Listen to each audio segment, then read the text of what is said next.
Golazo is what we're about to do. Let's get into live trading. Who's ready? Hit the like, hit the subscribe. Let's get into the action. Who's ready? World Cup, I'm feeling good. I'm like a forward, ready to boom, blast it in the back of the net and get some money right here on Benzinga. Winner, winner, chicken dinner. Those words have been dancing around my head all night. Oh, it's Vegas lore, that phrase.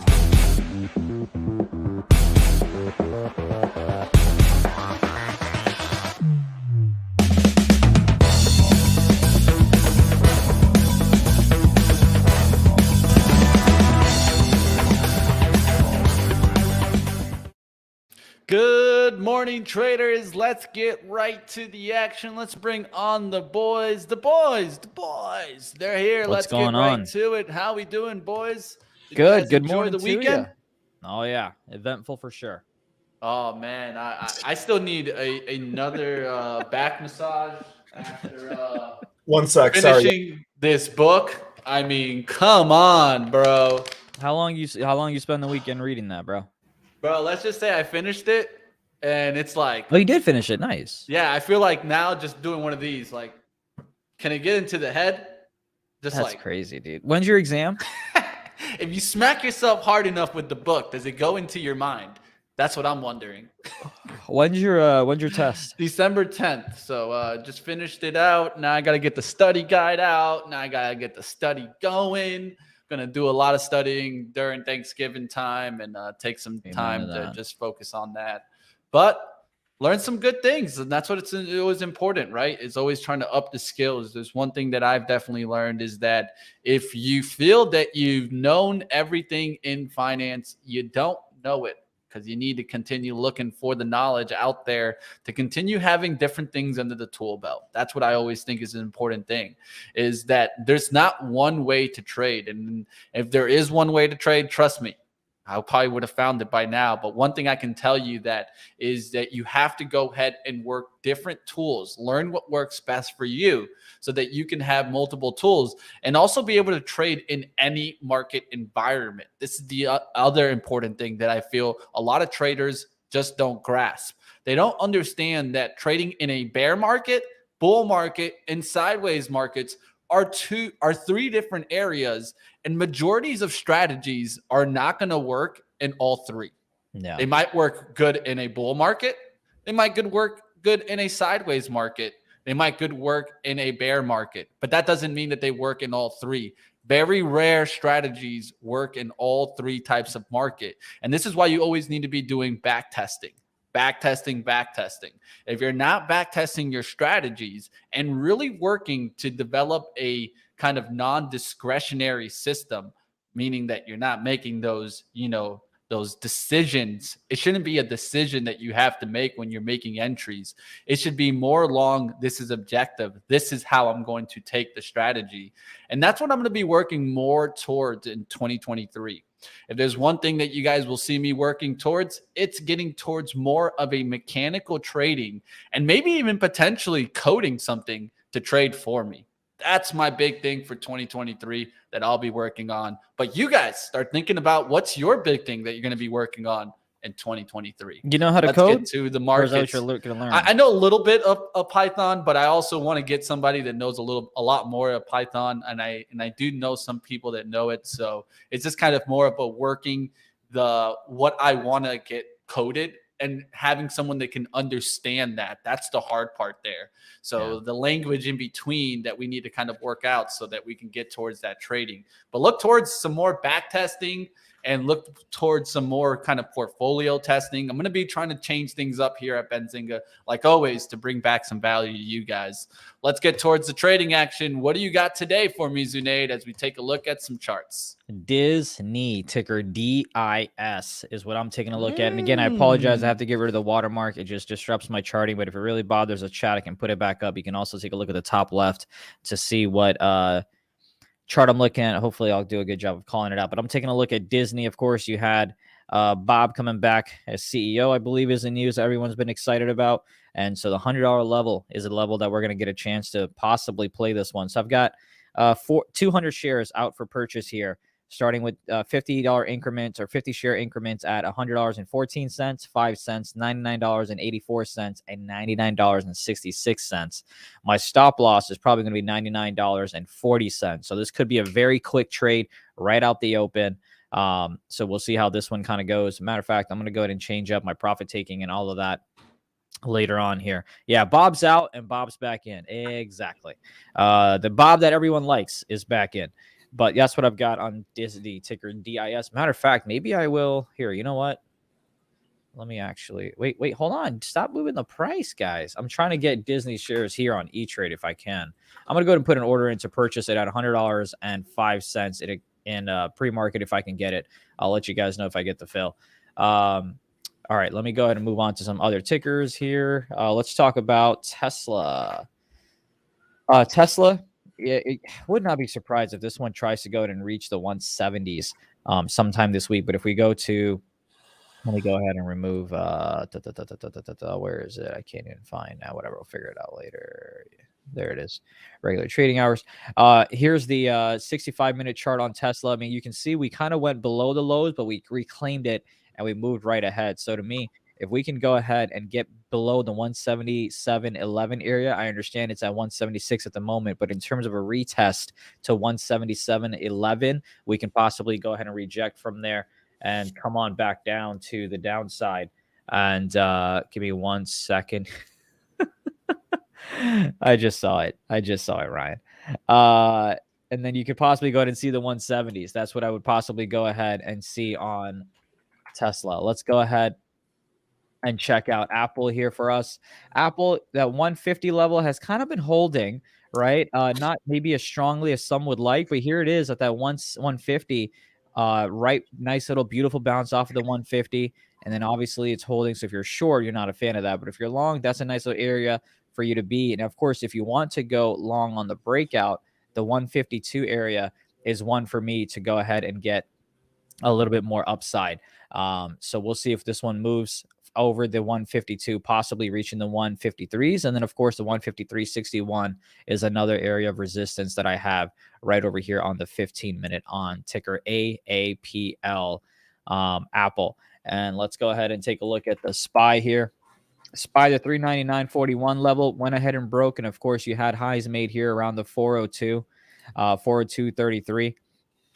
And we'll see if this one wants to come up there. And if it does, you can possibly get a reject. But before that, you've got to test this $400 level. So if it comes up to 400 and you want to go ahead and go short, I believe you can. Maybe give yourself about 50 cents or so to the upside to go ahead and stop yourself out. And then you can look for 50 cents to the downside for your first profit target. And then maybe a point for your second profit target on SPY. Let's go ahead and take a look at Amazon, as that one has been approaching 95 continuously.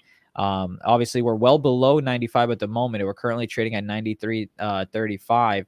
If it goes ahead and breaks this low here, which is approximately 92.50s, I expect for it to continue the downside momentum and carry us possibly to 90s, where you can get a little bit of a bounce and maybe a little bit of a rally from the $90. So if you're looking to go short, 92.50 would be the breaking point. You can risk about 50 cents or so. And if you're looking to go long, maybe that's an area of support that can be tested and hold as well. In terms of an upside breakout, maybe above 96.50s, you guys can go ahead and get a little bit more momentum to the upside on that one. And then Google, keep an eye on 100. We're about $3 away, but if it does approach the $100 area, it's been resistance in the past. You can see it right there. Low, made the 100, then it went ahead and had lower highs, lower highs, lower highs. So obviously the trend is to the downside at the moment. And we can go ahead and see if it wants to reject from that area or not. In terms of a bounce, $95 or so is my area on this one. But my main watch is going to be on Disney that I mentioned earlier, and I'll just go through that one again. But going quickly to look at Coinbase, this 45 has been kind of key. So if it wants to come back and test this $45 level, we can keep an eye on it. If it rejects, cool, come back to the downside. But for now, I don't see any play on Coinbase unless it wants to bounce from 40 or reject from 45. And of course, any crypto news can wildly move this one. But my main watch is going to be Disney. Almost scared me for a second. Let me go back up here for pre-market so we can get the right price action, which is going to be around $100. on Disney's where I'm looking to get it. And before I turn it to Ryan, let me see if I got filled. I did. Cool. So $100.05 is where I got 100 shares on E-Trade. I'm going to look to sell this one at $100.45. So just looking to take a quick 40 bucks to start the morning off. If I can get it, cool. If not, we'll see what happens. But the floor is all yours, Ryan. All right, sweet. I'll go ahead and start with Disney. Obviously, we got the news of Bob Iger coming back. So we'll see where that ends up taking it. You know, looking at the actual chart here. So first of all, in the pre-market today, we topped out at 101.60. Looks like it actually kind of found a double top around this 101.50. So let's think of this as 101.50. When we pop over to the daily chart here, let me click the right button for you guys. When we pop over to the daily chart here, we can see what actually happened is we traded up into a resistance area that was formerly support. And so this area now becomes the next big thing for me. And I think that if we're able to take this out, I would imagine that the next place we find resistance is going to be 109 or thereabouts, maybe even 110 if we overshoot this line a little bit. Looks like it actually found some resistance at 110 anyway on some of these candles.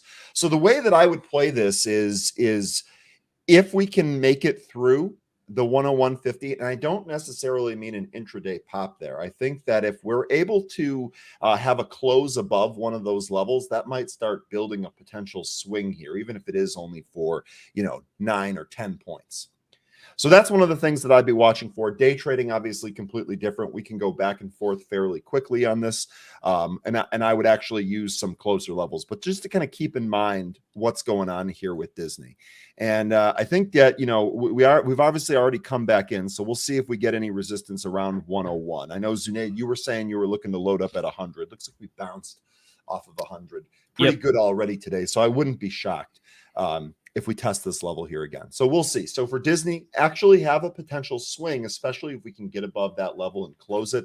Again, the thought process here is we want to remove this resistance level that we're clearly running into, and then we would want to take out this range to the upside. So that's one of the things we'll be watching for on Disney. Next, let's go ahead and take a look at the movers list here. IMGO is going to be the first one on the list here. You can see from the daily chart here, this is a huge stick, and lo and behold, it went right to 35.68 where it was at September 7th of 2021.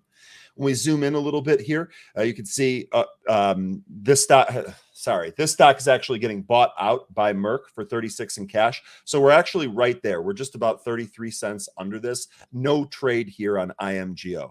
I actually confused that with ICU, which is probably going to give us some trades. So this is a fun Monday starting off here. I'm still in World Cup mode. Go USA, by the way. ICU here is the stock that's going to give, hopefully going to give us a tradable setup here today. We went as high as $10. We've curled all the way back, retraced about 50% of that move. So we've carved a huge range now. We found some support at 550, 555-ish, and we're curling back up to this 729.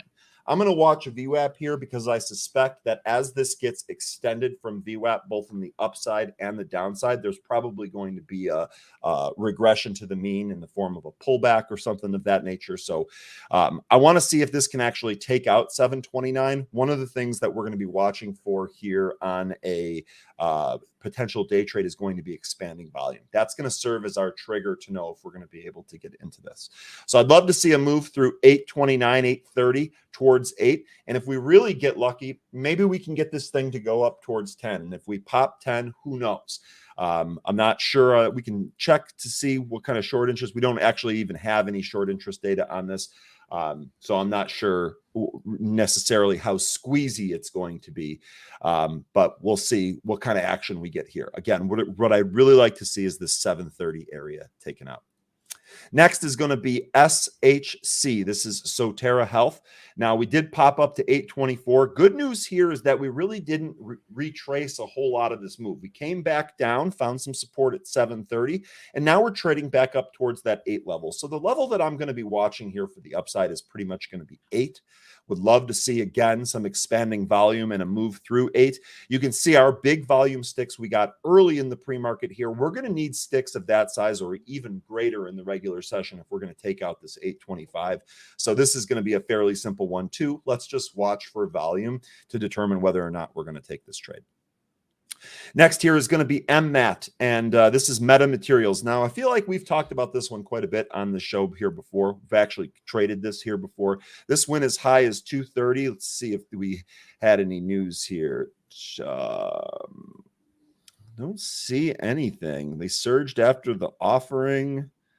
Yeah, I don't see anything fresh here. So no new issues here on MMAT, but it looks like we popped up to 230, came all the way back down, found some support at 188. Looks like what we're trying to do is cross through 2. We'll see if this can end up getting going here. I'd love to see it move through the VWAP and then maybe take out that first resistance level at 212 on the way to 230, and we'll see if we can pop 230. We've already talked about Disney. I think that might actually provide us some pretty good opportunity today, so we'll see. Next here is going to be Wet G'd, and this is We Trade Group. This ticker seems familiar. I want to say that I tried trading this before and took a loss on it, because I don't necessarily have great memories, but this ticker rings a bell, and I can't quite place it. Anyway, we do have a catalyst here. We Trade shares are trading higher after the company announced a $120 million agreement with VMate for launching operations of WT Pay technology tools in Singapore. So we produced a high here of 148. We've really kind of regressed. This thing looks like it's leaking. So what I really want to do is ensure that we've got some type of upside momentum here. I'm not even sure it's really found its footing. So to me, Wet G on the back burner. We've got some better setups. We're going to watch volume today, and we're going to watch entry triggers, and of course, go USA. All right, love it. Yeah, I mean, look, if you're someone's talking about how another soccer, bro. I mean, it's the World Cup. It's the biggest sporting event that we have, I believe, in the world. And of course, just a quick update for you guys on the E-Trade side of things. I bought my shares at 105. It went all the way to $100.79. I went ahead and sold at 45. So I didn't capture the additional 40 cents or so. So I'm already out of my Disney position, but I am looking to go ahead and get some more. These buy orders that you see here on TradeStation are for regular trading session, which starts here in 4 minutes. Hopefully it doesn't just pierce through, but we do have a bunch of orders at $100.14, $100.05, $99.84, $99.66, with the stop loss around $99.45 is what we've got. And matter of fact, I'd be interested. Maybe I should have tried it. Nah, it didn't even come down all the way down. But yeah, Disney's honestly going to be the one to watch for me, especially if it can go and break out above this 101.50. And if the market participates and allows it to, man, this can really, really be a big mover. Obviously, it's already up today quite a bit. Like, what do we got here? About 10 points almost, give or take 9 points up here on this move on Disney.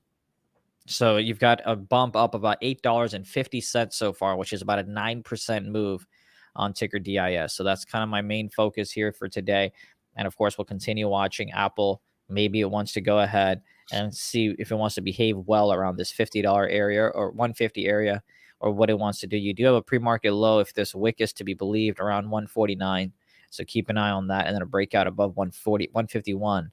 You might be able to revisit and knock on the door of 152. Someone mentioned I look tired and sleepy. Believe you me.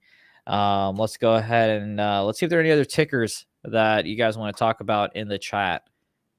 And we can see what we've got there. But for now, it's kind of pretty much all I have. You have NVIDIA. If NVIDIA wants to, ooh, this could be an interesting one. Okay. Did not know this was on our radar. What's up, buddy? 151 support there, it looks like. 151 for sure. That's a great eye by you. 151.20 right here. For me, I just like the 150 just because of the whole number situation there. So I'm going to wait and see if I can get the 150 bounce on NVIDIA. I'll actually go ahead and give it about, we'll give it about, yeah. And then let's have a great one-to-one trade on this one. There we go. So we're risking about $34 to the downside, looking to get $34 up to the upside if we get filled on NVIDIA. Zunaid, what are your thoughts on TradeStation? I have been playing around with it. I use Thinkorswim. Well, my man over here, Ryan, uses Thinkorswim, and he loves it. Matter of fact, he'd be using that one for years. Oh yeah, that's. This is my main broker. I use Scottrade and E-Trade, and I settled on Thinkorswim. I like the Thinkorswim platform, and I don't necessarily have a problem getting the orders executed for the type of trading I do. So. Yeah. And I like TradeStation. I trade through TradingView majority of the time. And if there are any adjustments I need to make, I use like their pro platform situation. on TradeStation, but majority of my trades are placed through right there. Speaking of which, I'm going to log in here real quick. Are placed through TradeStation here. Someone asked me how the futures are going. Futures are going well, man. I've been having a good time with it. Still profitable. Thank goodness for that. Here we go. Here's Good the luck, opening folks. bell. Let's see. We just need Mitch back now. Disney. Main focus is going to be Disney. And Let's speak go, of the devil, let's go. there he Sorry is. about that. No, you're good. Sorry pal. about Do that, you. guys. 2 stocks on my radar. Para, UNG. All right. Real quick, looks like we did go to get filled. Oh, we're about to pierce through. Are we actually going to? Well, look at that. Pierce through 100. You guys saw it live, and I just went ahead and lost on that trade. The $100 did not hold. It did for a tiny, tiny bit, but then we just went ahead and took an L of about 83 bucks on that Disney trade. Let's see if it holds to 99.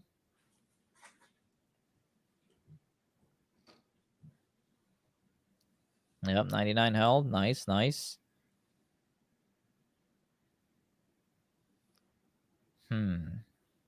Starter here. SHC trying to go through its pre-market high. Sorry, Mitch. Long on Para. Yeah, whenever you show your charts, Mitch, we can throw it up as well. Got you. Let me just get my other charting too. You're good, pal. Do you? SHC's popping through that pre-market high now. No position in this. It was pretty spread and it's pretty all over the place, but we did take out that pre-market high here. Oil coming A down high print today. of 828. Keep my eye on oil also.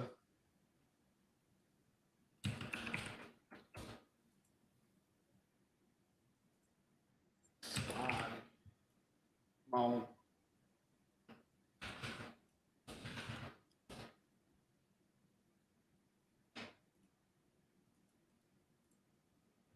I did go ahead and get 50 shares again on Disney, ticker DIS. 99.89 is my fill. And I'm going to try to buy some more at 99.30s. Here we go higher on SHC.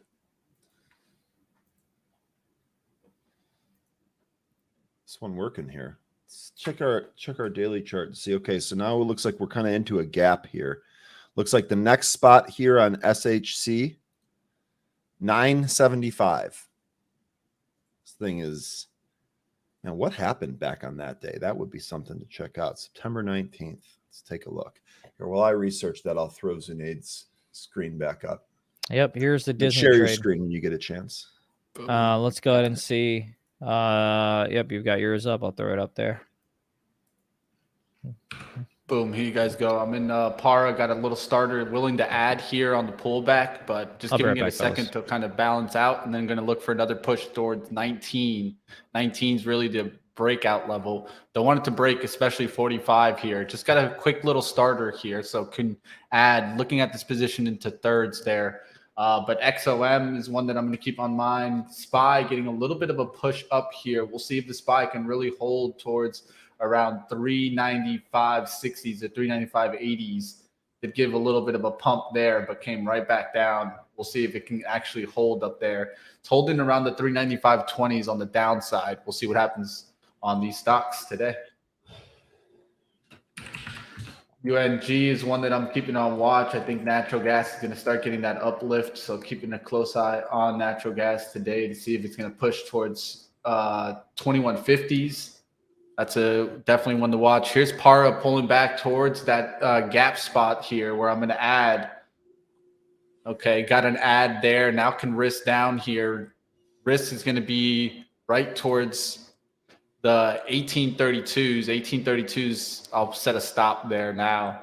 Looking to add another little quarter toward this. It'd be a third towards when it gets back above 1860s. If it can get back above 1860s, I'm willing to add. Average right now is 1858. We'll see what happens here on Para.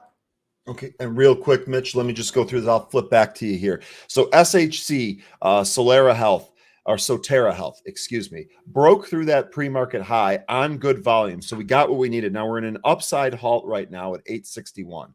When we take a look at the daily chart here, we can see we're actually in this huge gap. So we did make a little bit of a level here that's worth noting at 975. That would be your next spot. But otherwise, this gap started at 1452. Now, what I did was I actually went back into the news feed here in Benzinga Pro, just to kind of figure out what's going on. And it looks like the big tank that they had plunged 32% after the jury awarded a $363 million settlement against its Sterigenics unit. So just for comparison, if we flip over to the overview tab here, so the revenue here is only 248 million. They got fined 363 million, or awarded a jury that. So that accounts for the plunge. I'm not sure what's causing it to necessarily pop up today, but just looking at some of the technicals on this, we're into a pretty big gap here. Now we're actually halted as well. So while this might be, there might be some opportunity in here, just be really careful with this. This thing is likely to be wild, and I wouldn't be shocked if this was not the last halt of the day. That being said, know where we sit technically, right? We're above the pre-market high here. We're on good volume. Now we're into a pretty big gap. Mind your levels. Let me go ahead and mark the top of this gap off just in case this gets absolutely bonkers today.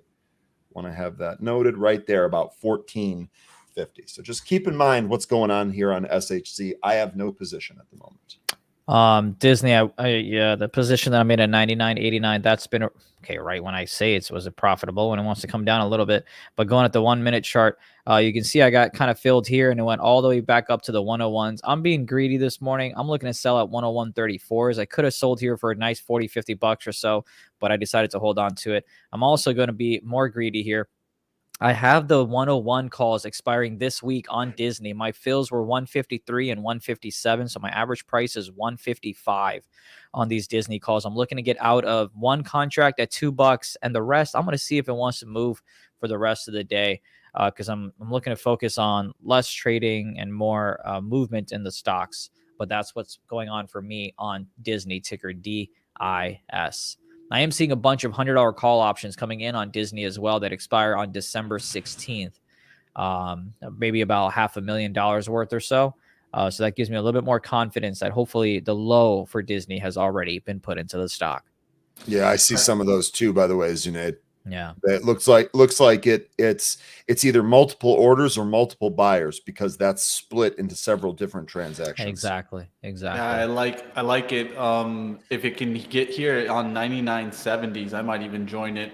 There's an hourly low in that area that I think you're trying to get hourly pullbacks close to that 99.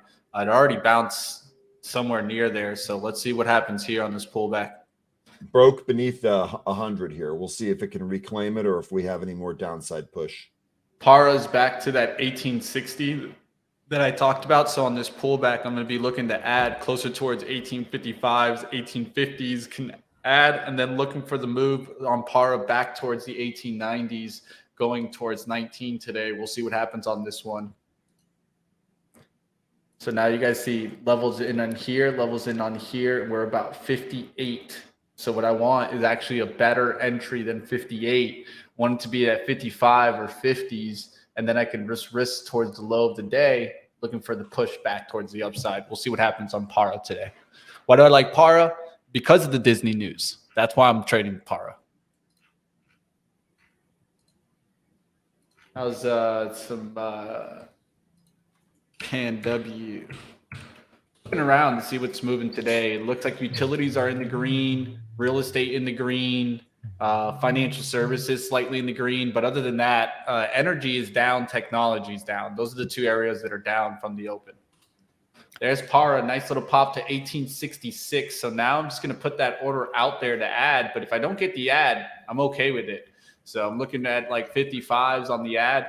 I'll put it out there right now, looking to get it. If it comes up through there, I'll get the ad, or come down to there, I'll get the ad. If not, just let it go from here, and we'll see if it gets to pop towards 1890s. 19 is a nice little level to look for a nice little push.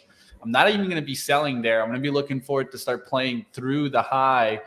There's kind of a high from Friday, which it gets through 19 right on there, right on the kiss. So if it can get through there, I'll look for that nice little push.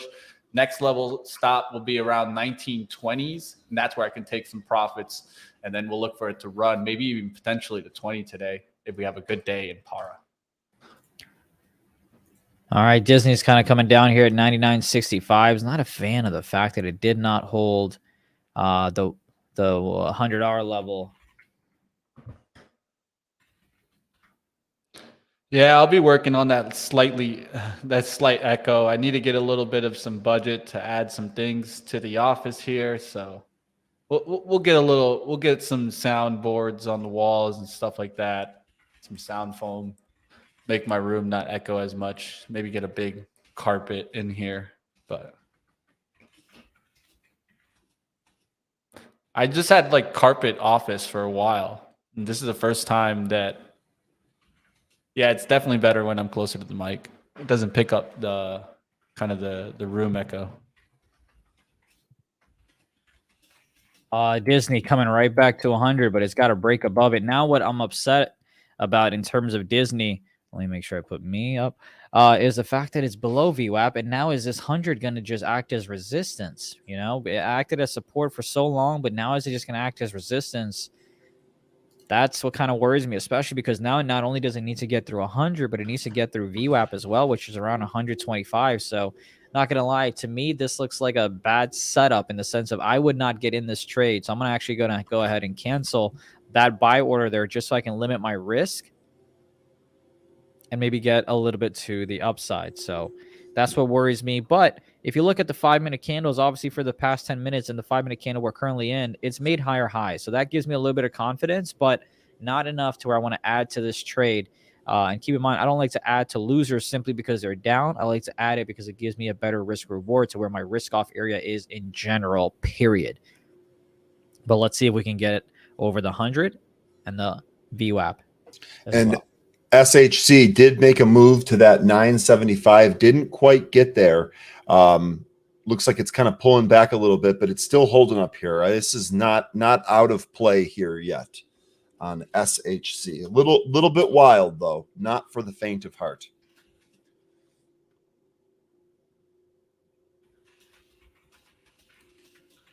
Looking at Walgreens Boots Alliance right now. This is one that I'm thinking about getting into. Risk would be off this like kind of low right now. I'll show you guys that right now. Pan W doesn't look too bad either there. You guys see Pan W up there to 167.50s. But WBA, yeah, I'm liking this chart a little bit more and more. If you guys look at the hourly, it's like a nice little long pullback trying to bounce off of this kind of 39.60 level. As the VWAP bounce, push towards above 39.85s. Could get it to about 39.96 right now.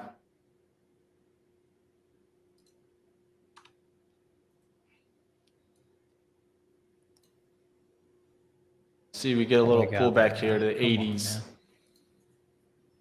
Just being a little picky here, I think. Can try to already get the entry here. Yeah, I'm going to get a little starter position here. Try to get a starter there.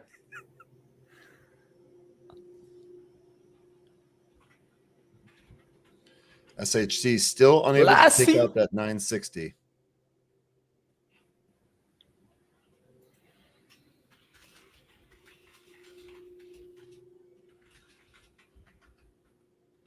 All right, got the starter there. Got a bad little fill there. Had to go up to the 85s there on WBA. So I'll look to just take a nice little fill in this and then quick trade here since I get a bad fill on the first entry.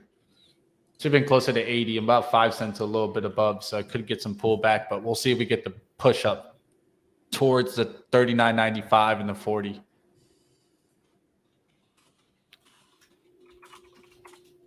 So long Walgreens Boots, long Para, still watching the SPY. It's on the battles. We'll see what happens there.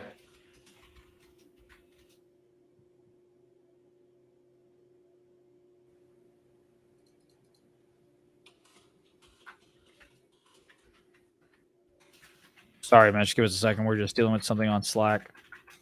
I can see that. No worries. I got it. Speak for yourself, Zunaid. I'm in World Cup mode right now. World Cup. All right. I have a parlay set up. I have 2 parlays set up. I feel pretty good about them after the first leg here. Obviously, a lot of England it is going to come down to the U.S., and I'm eagerly awaiting that. But I'm also watching SHC here because to me, it just seems like it's going to take out this high, and it's holding up pretty well here. but it's just tough to actually buy this. This is not a scalp. This is one that you have to have some conviction that it's going to move in either direction. And I'm just not willing to take that risk yet. But I do, to me, it just seems like 960 is going to be on deck here at some point. Pulling back here now on SHC. All right, Disney, what we were kind of afraid of is that $100 acting as resistance has come into play so far. We made a new low on Disney. The options that I purchased here, let me go ahead and put a stop loss on them. It's going to be at 90. Come on, where is it? 95, 90. So if both of my options that I purchased here, if it goes ahead and hits $95, I am going to get out of them. So let me go ahead and make those changes. Cool. So I've got an out at $2. And I've got an out at 95 cents. So stop loss and take profit are ready to go on ticker DIS, and I'm all out of the equity trade. All right, looking for Walgreens to I'll be right back, push out now. I just got the ad there on that pullback. Now I got 83s there for Walgreens. We'll see if we get that lift. Para looking good here, holding the VWAP. Did get my pullback fill on Para, so I did get that 55 filled on that nice little pullback there.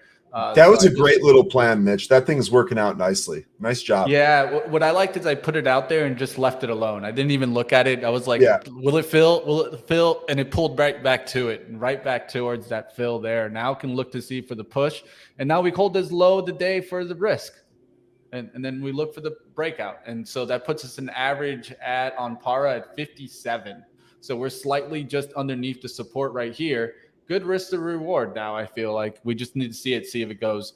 Walgreens, I did get the ad on that pullback. Now we're at 83s. We're looking for the push through the 90s, going towards the 40 on Walgreens. Can we get it? Let's go. And Voodoo, you were saying overall bias is to the downside, but lacking conviction. Are you referring to the market or SHC?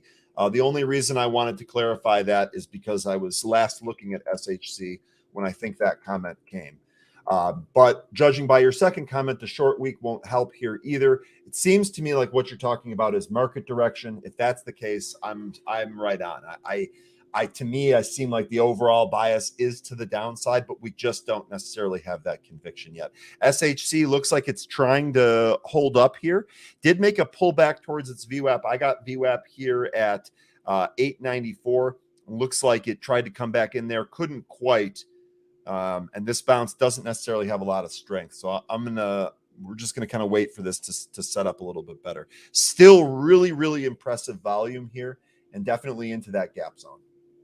All right. Walgreens getting up there towards 39.96. We'll see if it gets through the 40 spot there. Walgreens got right there towards 39.96. Was thinking about taking some off there, but I'm giving it the chance to break through the 40 here before it could pull back. Let's see if we get that push and get that breakout through 40. SPY pushing up there towards 395.40 is also giving me a little bit more confidence that we could get our lift here. Para also pushing here, showing me that we might be getting that little market move up that could give us that nice little lift here.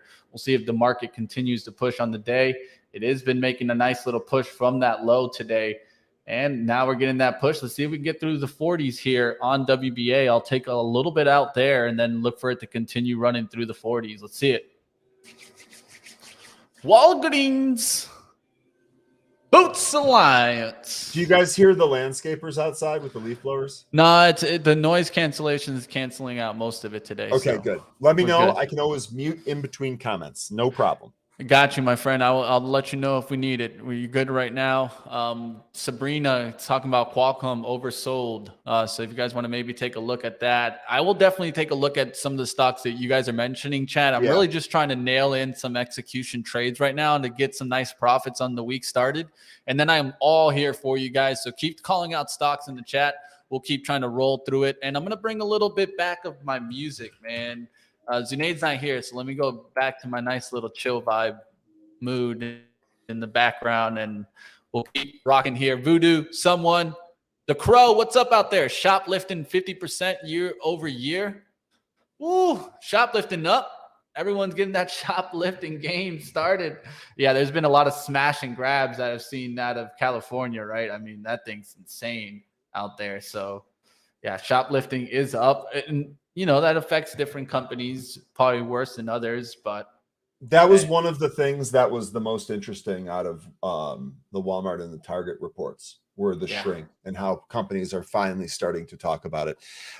Real quickly regarding Sabrina asking QCOM oversold. So when I look at QCOM here, no, I definitely would not say that this is oversold. I actually think it's in a pretty good spot, right? We definitely, this area in between 94 and a half and 100, I guess you could call that 95 and 100. This is going to be a pretty important area. This is some pretty strong support. And if we go beneath this, it'll be some pretty strong resistance. The last move down, we didn't quite get there. And we rallied pretty significantly off the bottom that we made, which was like 101.83. So not quite at that area. Now, as far as your question about it being oversold, RSI reading right here in no man's land, about 54, right? Oversold would be below 30. Overbought would be above 70. We're right smack dab in the middle. So no, I don't think this is oversold to my eye here. I definitely have a bullish bias, especially when it comes to quality companies like Qualcomm. This is one I really like for the long term. To my eye here, it looks like the next move, if it were to be up, would be a move towards that 200-day. We currently have that at 137. I don't think that move would be quick. I think that would likely be some days where we trade up, other days where we trade down. But a move to 137 here seems like it's next if we can continue to be strong. Chips have been tough, right? Semiconductor stocks have been really, really tough recently. We really need to confirm the next up move before we take this long. But I don't think this is oversold. Could see pullbacks in Walgreens Alliance coming back to the VWAP, but I'm going to stay in it for right now. It did get towards 39.96. Maybe could have ran towards the profit overall. Would have been a small profit on that end. So just going to keep it tight on the risk side if it does get towards risk here. But definitely we'll see if it gets that nice little VWAP hold and it comes back up through 40s. SPY still looking good here. Give a nice little 5-minute candle. Let's see if we get another 5-minute candle up through 395.80s. Going up there towards 396, and we could be on our way for a 400 move if the SPY could continue pushing on the day. I'm going to keep that in mind for the bulls out there. I'm feeling the bullish. You guys know I've been a little bit more leaning towards the upside, so we'll see what happens on those names. Para, Walgreens, will it get the 5-minute pullback? We'll see what happens here. Born, I completely agree. Thanksgiving is awesome. This is one of my favorite weeks of the entire year. Thanksgiving is one of my favorite singular days, so I'm about as excited as it gets right now. Well, it's nice. Interesting. Good morning, Glenn. Good job this weekend on your picks. Glenn's a sharp guy. If you like the short, I mean, $100 on Disney is right where VWAP is as well. So, I mean, I'm seeing puts come in, so I would not be surprised if Disney goes ahead and makes new lows here today. The current low is around 98.72, currently trading about 30 cents above that. But maybe investors, along with myself as a trader, got a little too excited about the news. On what, Disney? On Disney. I mean, it could be just doing like those deep time frame pullbacks, right? Hourly support is still there, right? Our support there, I'd put it right around 98.80s. So it's still holding on. It could be shaking some people right here, and then later in the day, putting a nice little move. So for me, sometimes with these moves that look too strong in the morning, I even look at the hourly expecting the pullback so that it could wash out some of the real bullish traders out the open, and then I could be jumping in while they're letting go.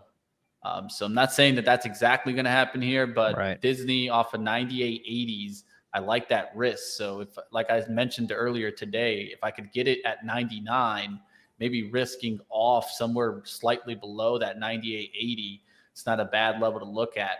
Now, right now, from what I see on my 5-minute is you're going to get a test of a reversal on the 5-minute there, right around 99. And so you could get a test here, and it could even crack 98.75. But what I would want to see here is in the next like 10 to 15 minutes, you put a strong candle to the upside. So on the 5-minute, I'd look for this to maybe close red and then all of a sudden come back with a nice green candle going back towards 99.50. If you wanted to take a little bit of a kind of adjusted outlook here, I'll put Disney here. I'm sorry, guys. I'm just looking at different screens here, but I'll show you that right there. So you see the 5-minute, how you got that bottoming action here. Look for that bottoming action to actually close here and really give you that kind of hold at this 98.80 or a little crack wick there, and then a quick recovery through that 99. That's what I would be watching. And if you see here on the hourly, look at the hourly support here. This is why I love hourly candles, is that a lot of times if you're looking at that hourly support, you can see it clear as day right underneath here. And real quick, Lisa Lee shouting FUTU. This is like a brokerage wealth building platform in China. I believe there's a Chinese company here. Interesting chart formation here, right? So we definitely kind of bottomed out here. Looks like on a curl up, we really need to take out 58 to move upward here. Definitely looks like it wants to take this out first at 54. So maybe this is, to me, a no touch though. I'm not interested in any of these China names. Interesting chart formation that you found here though for a potential trade, Lisa. All right, if I can get par to push towards the 1880s, I'm going to take a good portion of it out there. Really looking for the 19 push, but getting a little bit kind of like ready to the move. But it's been working for me, so I should be kind of patient on here. But it's been hard to get continuation patterns, and that's why I'm a little bit more hesitant and fast towards the profits here. But it's still looking good here on Para. We're going to give it a second to see if we can get to the 1880s, and then I'll take a good portion of it off. Look for the 19 push. Here comes that test in Disney towards those 80s.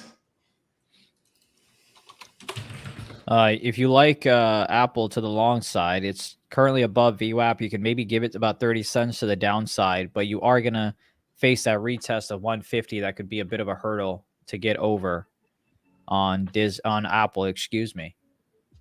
Sabrina, good question here. Do timeframes matter for oversold conditions? Yes, absolutely. I'll let the other traders offer their opinion here as well, and I would encourage the chat to discuss this as well if you use something like RSI in your trading. To me, RSI on small timeframes like 1 minute don't really tell me much of anything. I can't tell you the last time I've actually taken that data point and factored it into my trade. I like using RSI on longer time frames like daily, weekly, and monthly. That's just me though. Mitch, I'd be curious to know what you think about RSI and time frames and how they apply. Disney doing that exact move that I talked about. I just want to make sure that we stay on that one because it's such a nice little move. It just went down. What did it do? It cuts down there towards 98.84, looking like it wants to break down, right? And then comes really right back up here towards 99, now up there towards a high of 99.63. So now I'd be looking for the pullback to kind of hold that 98.80s and then come back up through the VWAP. If it does get back through, let's say 100 on the day, it's actually going to be looking good for that hourly kind of pullback style move. So the big thing is also looking for when this candle is going to end, right? So we're at right now at 10 a.m. 10 a.m. You're going to get a next candle. Look for that candle to hold the low and then come back up like it wants to come to the resistance, 186 on the hourly. We'll see what happens there on Disney. But this is kind of my swing trading approach and how I approach swing trades.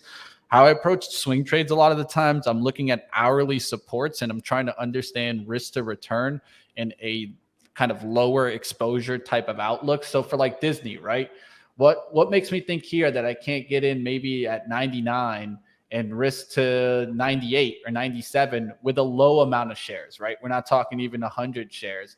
I could even go down there towards, let's say, maybe 20 shares or 30 shares. And then I'm risking what, $30 for it to come back through 101 and further. Well, that to me makes me, $2 on the upside. So I can, risk 30 to make 60, or maybe look at the outlook that it gets to 102. And then now you're looking at a 90 to 30 trade, 3-1. Those are the type of trades that you can think about. And of course, adjust your sizing and what you're looking for, right? I don't look for many home runs. I look for a lot of base hits, but that's one way to approach things if you're a swing trader on, let's say, like a Disney trade today. Good discussion there. Bourne says he likes to use it across all time frames so that he can see when he gets full time frame continuity, which makes a lot of sense there, Bourne. Maybe I'll incorporate that into mine as well. I like that. Yeah, I like just RSI on dailies. I've talked about it before. And the main importance for me on dailies is not necessarily where the RSI is, it's where it is in relative to prior history, because relative is going to be an important measure. But what I always think is important is where has this stock been and what is an extreme price point on RSI. So I usually look at, I'll like scroll back on the dailies and I'll just be like, okay, so where are the peaks? So like 18 seems like a really oversold level there for Disney. So when it's at 18 or in the close to 20, that's when I'd be looking for Disney to do some reversal style action.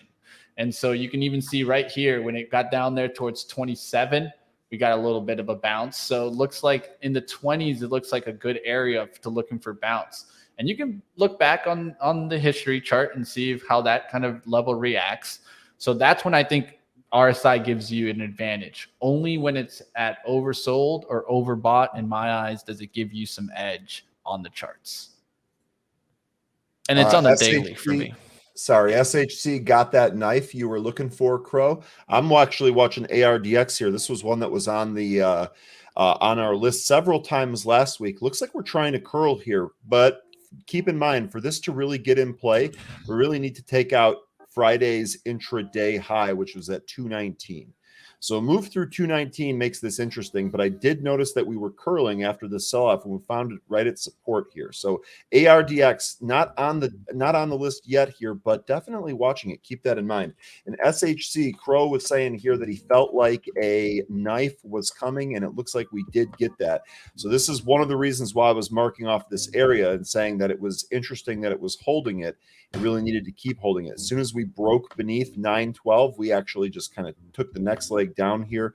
Looks like we're trading right around 890, 880 level. So SHC to me, no trade here unless we get a better setup. We're just not there. Again, I feel like we're kind of in no man's land here, much like we were talking about with the RSI. Feels like we're in no man's land here. Let's wait for it to set up. Still some pretty good volume on this, though. All right, just waiting on the 5-minute for WBA to make that next move up. Para still battling there in that one. It's hanging out above VWAP, so not worried about that one too much. Just trying to work my trades today. So I had 2 stocks on my radar, and I also got UNG. How's that doing here? Ooh, that actually looks interesting here. It did do a nice little pullback to 21.26, then pushed up to 21.60s. But at this level, it's a little bit tough here because it could do a pullback to 21. I'm looking for a deeper pullback on UNG. So I'll show you guys that chart. Just need to take one of these charts off here, the ones that I'm using here. So UNG 21 pullback could happen today, but it looks like it held that 25 area on the pullback last time, then got the lift. So we'll see if it takes another leg up there, but that's also on my radar on the day. Energy coming down big today. Real estate still in the lead there, that followed by utilities. What's coming back here? Industrials and financials look like they're coming back towards the green side. So keep those on your radar.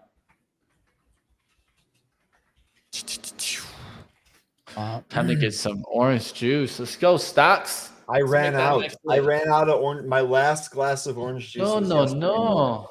So next weekend, I got to buy some more oranges. ENSC popping here, by the way. We have all of our levels on ENSC from previous times that we've traded this. This is no stranger to the relative volume scanner. It appears all the time. We had a huge pop this morning in the pre-market session up to 291. Let me move over to a 1-minute chart. We came all the way back in. Looks like we're trying to curl. For me right now, 230, 235, 240. If we take that out, maybe we can make a move back towards 3. We shall see. ENSC has given us trades before, so this is another one. Kind of keep it on the back burner. SHC continuing to take the next leg lower here. Looks like this one might be done for right now.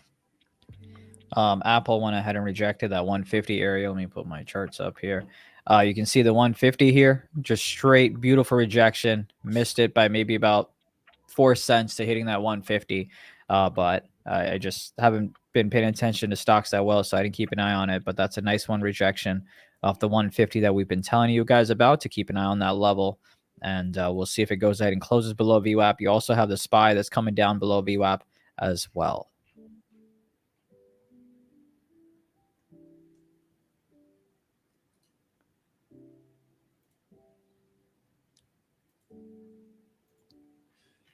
Jay, looks like you were calling SHLS.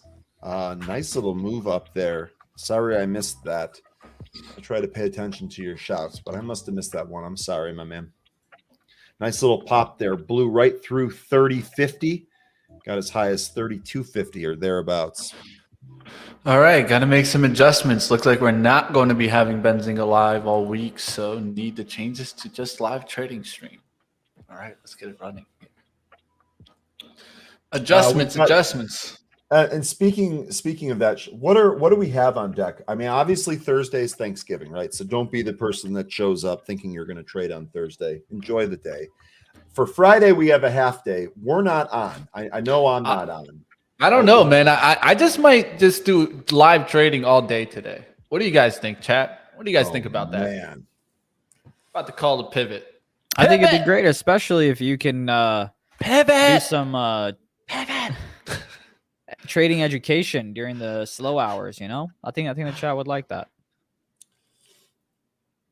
Yeah, I'm not going to be able to join you, and for I have a full day ahead of me, Mitch. I as much as I would like that, man, I am.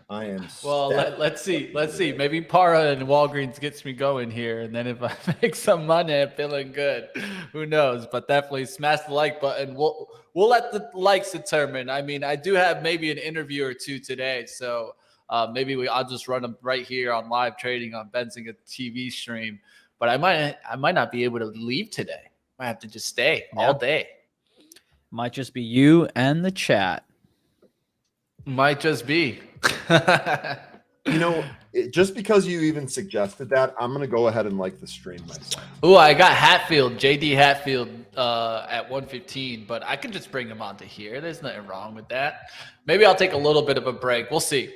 We'll see how many likes we get today. We got over 450 of you guys, more like 500. Well, I'm trying to help out because your suggestion of live trading all day has got me pretty floored. So I'm going to go like it. There we go. Done. Smash up, team. Listen to this. Smash that like for some special Mitch time. The Crow shouting MMAT. Is MMAT finally moving, Crow? Thanks for MMAT. Here. All right. He's watching. Actually, well, MMAT, remember, move through 2. But then we really need a move through 212. So holding the 191 on MMAT. Don't like that pull back there for Para. But still hanging in there. SPY coming down fast, team. It did a little bit of a reversal. I was literally looking at that being like, you should give a market update, Ryan. And Mitch goes, SPY coming down here, folks. Way to take the update right out of my mouth, my man. Keeping us honest. Only way.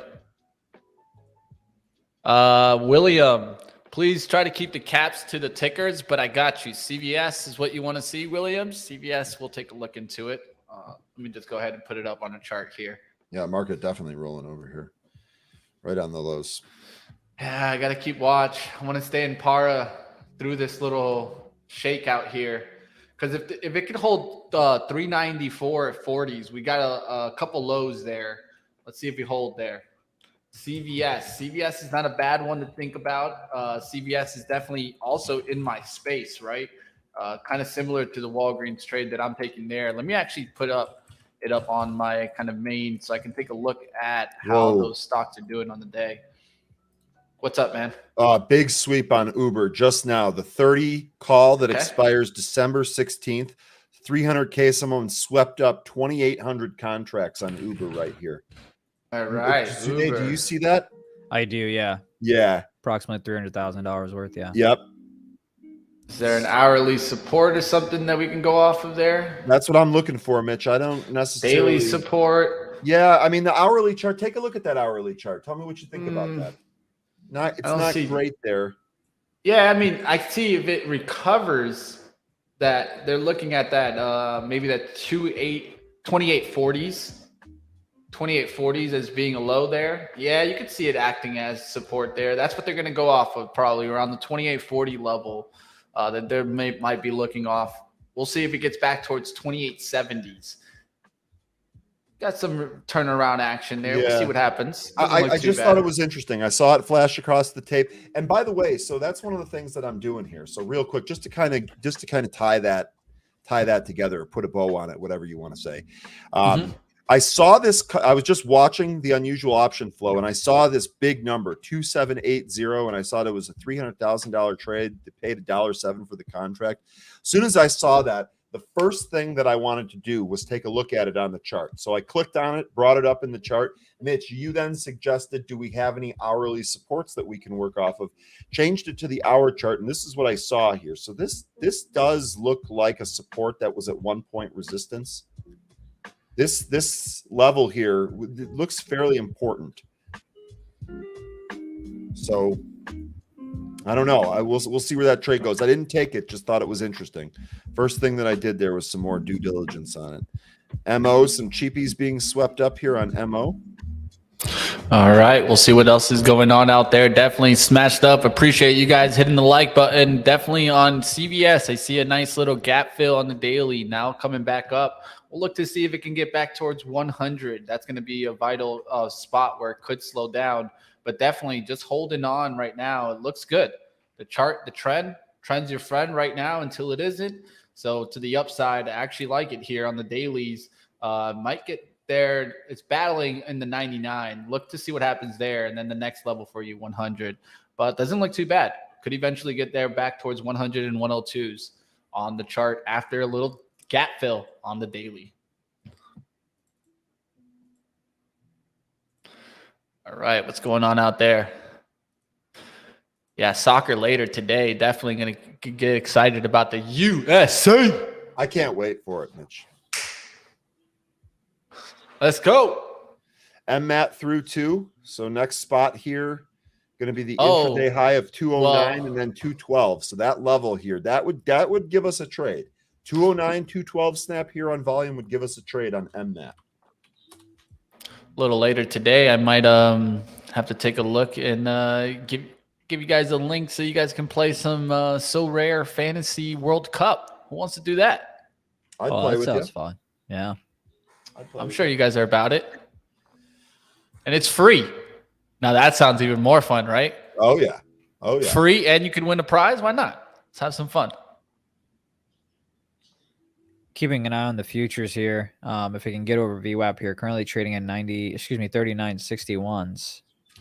Uber held that 28.40 coming back. Yeah, if you wanted to go long Uber, your stop loss can be low day, and profit target could possibly be the previous close.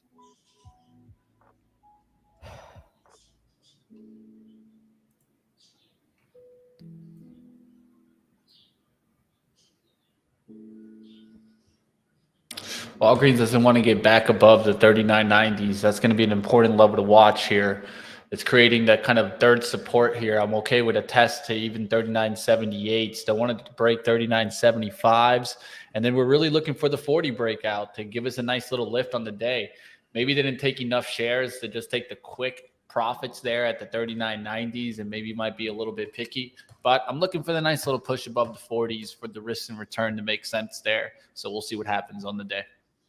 Wow. You guys remember RLX from last week? RLX here, let me flip over to my screen here. Yeah. This is wild. So RLX last week, I don't know if any of you recall, this was on our movers list several days in a row. Didn't really give us a whole lot of trades, right? They would pop in the morning and it would sell back down. And it would pop in the morning and it would sell back down. Thursday, we got a little bit of a move. Friday, we kind of just hung around. And now today, we've actually taken out these highs. So if we flip over to the daily, look at what we've got materializing now. First of all, we broke out of this area. Now we're up to this area next. I would say 180.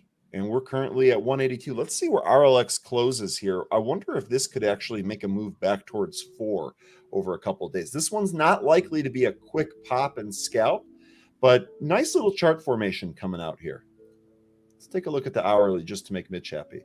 Man, I'll tell you what, that we're right there. This is a resistance area all the way back from what, October 26th? Looks like we're challenging that here. The high that we got was 187. Let's keep an eye on RLX. I know this didn't give us the moves that we wanted the first time, but this is sure looking good setting up. Yeah, hourly looks pretty there off of the 180s. Yeah, it sure does. So I would look for 180 pullback, and then why not risk off of maybe 176? You're talking about a 4-cent risk. So at least you probably maybe be looking at like an 8-cent pop. And I would be looking for maybe at least over the 190s going to 2. So not a bad outlook there.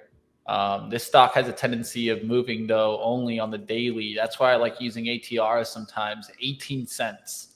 So that's about like the maximum that you probably could think of on the day.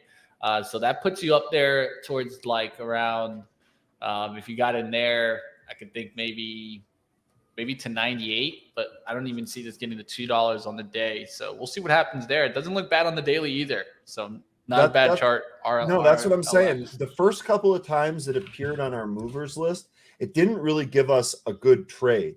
But now the chart is actually starting to look pretty good on multiple time frames. So maybe something to kind of keep an eye on.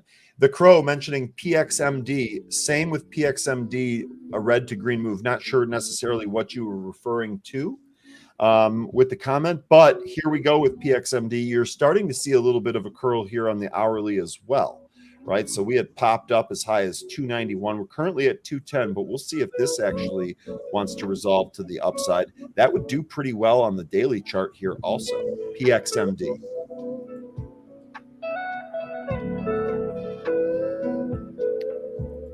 You can see when the trend line broke here. Let me go to you can see when the trend line broke here on Apple, it just continued to the downside, especially when it got below VWAP, just kind of sped up, and you're now down a whole 1.5 almost on Apple with the rejection of that 150.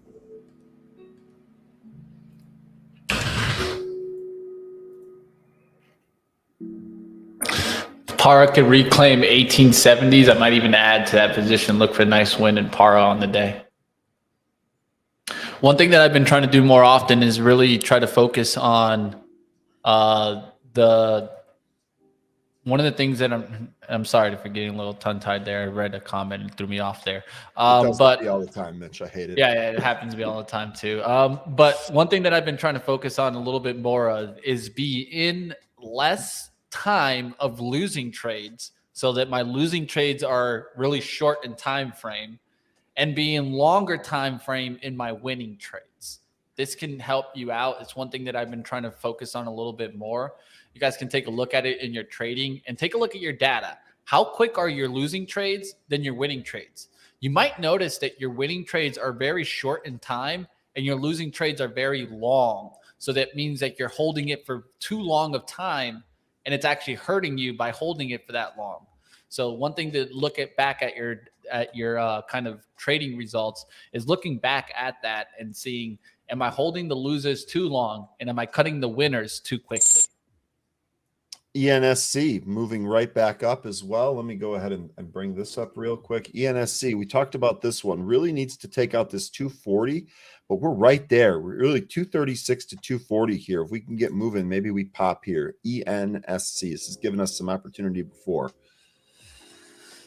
MMAT still trying to push here. 207 really needs to kind of clear out this formation. Nice little curl if you took the curl trade off 191. I'm not in that, though.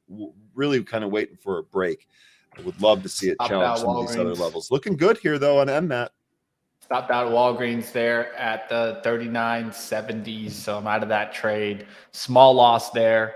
It was from around the 85s, 83s. So that's not too bad there at all. It's about like 13 cents there. So small loss there. Going to be focusing on Para now.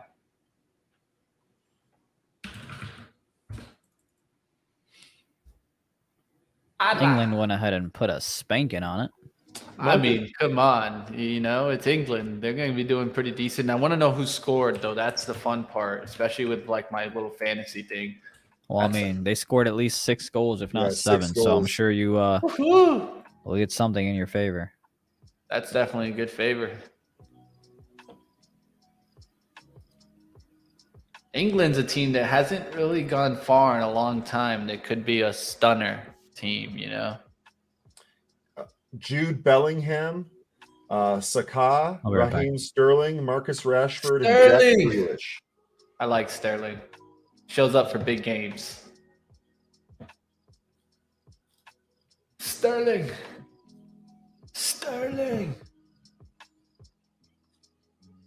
Austin. Yeah, take a look at that. You know, data is so important. That's one thing that I was reading, like kind of like my last chapter in the CMT thing.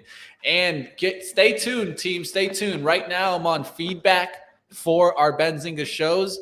But as soon as December starts, I'll be on more long collecting everybody that wants to join the Benzinga Financial Book Club, led by none other than Money Mitch. Stay tuned for that. That's going to be a really fun, team. We're going to have some fun. I'm going to have like newsletter with it. I'm going to be doing some PowerPoints. We're going to be getting some book. We're going to try to get through as many books as we can throughout the year. But really what it's all about is learning some skills and also talking about it, because I feel like a lot of times you'll read a financial book and you'll get like some conversation. Like I'm just talking to you guys right now about the losses and that data. And then you don't have anybody to really talk out the idea. Because if we don't talk out the idea, how are we really going to learn, right?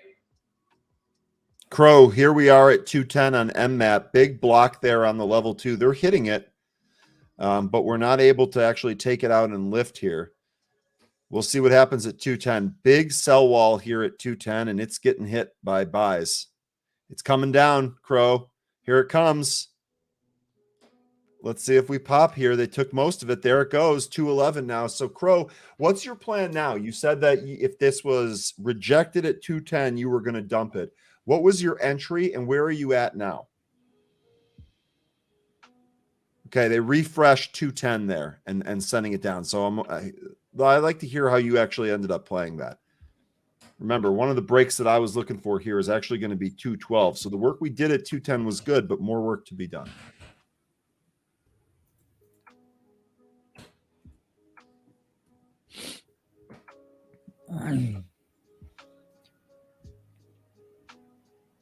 Let me put my trading execution. SPY breaking through the lows there. Be careful, team. Yeah, Sure on is. the NASDAQ too. You've got Tesla new lows as well. Here on the future side, I broke below VWAP, and as it tried to come back above, it couldn't do it. Tried for a second time, couldn't do it. So I went ahead and went short right here. This is trade. Yeah, and this trade is already done. I'm just talking about my future game plan here. I went ahead and sold at 39.57.50s and then covered here at 39.53 simply because you've got the 39.50s coming up. I am going to see if it wants to break the 39.50s and then retest it. And then if it rejects that one, then I'd be looking to go short one more time. But as Mitch and Ryan mentioned, the market has made new lows and we're headed towards the 393.50 and hello 393.50. So interesting tweet that I'm seeing right here. One of the Twitter follows that I follow tweets: speculative traders aren't interested in this market right now. And I really think that is a really good summary. Like, I think that spot, the more I think about it, the more I like it. We take a look at some of these stock plays. The spec money doesn't seem to be there, right? We're talking a lot about some of these technical trades and things like that, but some of this speculation for taking new trades, the stocks don't seem to be really performing. They don't really seem to be popping. A lot of these smaller caps we're seeing on curls or a move off support that is a lot of times short-lived, and then the range breaks on the upsides are muted or even turn into a pullback. Combine that. Jeez, for heaven's sakes, it's Monday, it's early. Combine that with Bitcoin, which is a speculative asset that's getting absolutely destroyed. I just think you have less of an appetite for it right now. We're seeing it across the market. I'd like for that to turn around, but we'll see. Well, we lost all our money. What do you want us to do? Well, I mean, yeah, but I would like to think that not everyone lost all their monies, right? No, I know. I'm just saying I'm one of them. Yeah, I mean, I don't know about. I think there's more speculative money than ever, but that's just what I would say. But where's it going? I don't know what the seasonality is of like Thanksgiving week with it being short? Like, are traders even trading as normal. much? I don't know. It's normally, when I first started this 8 years ago, Yeah. when I first started this, Thanksgiving week was an absolute madhouse. In fact, there were traders, and they might even still do it on FinTwit, that called it Turkey Crack Week, because sometimes you'd get these stocks that would make just gigantic moves for seemingly no reason. Yeah. Traders are home, maybe there's time off work. I don't know necessarily what causes the dynamic. By the way, MMAT here, 212, that level we were talking about, took that out. Currently at 213. You've got looking like this 250 wants to calls go coming higher. in, by the way. Yeah, you got I'm 250 sorry. calls. No, I'm helping you out. 250 calls are coming in on MMAT here, expiring December 16th, approximately $30,000 to $40,000 worth. Put your charts up.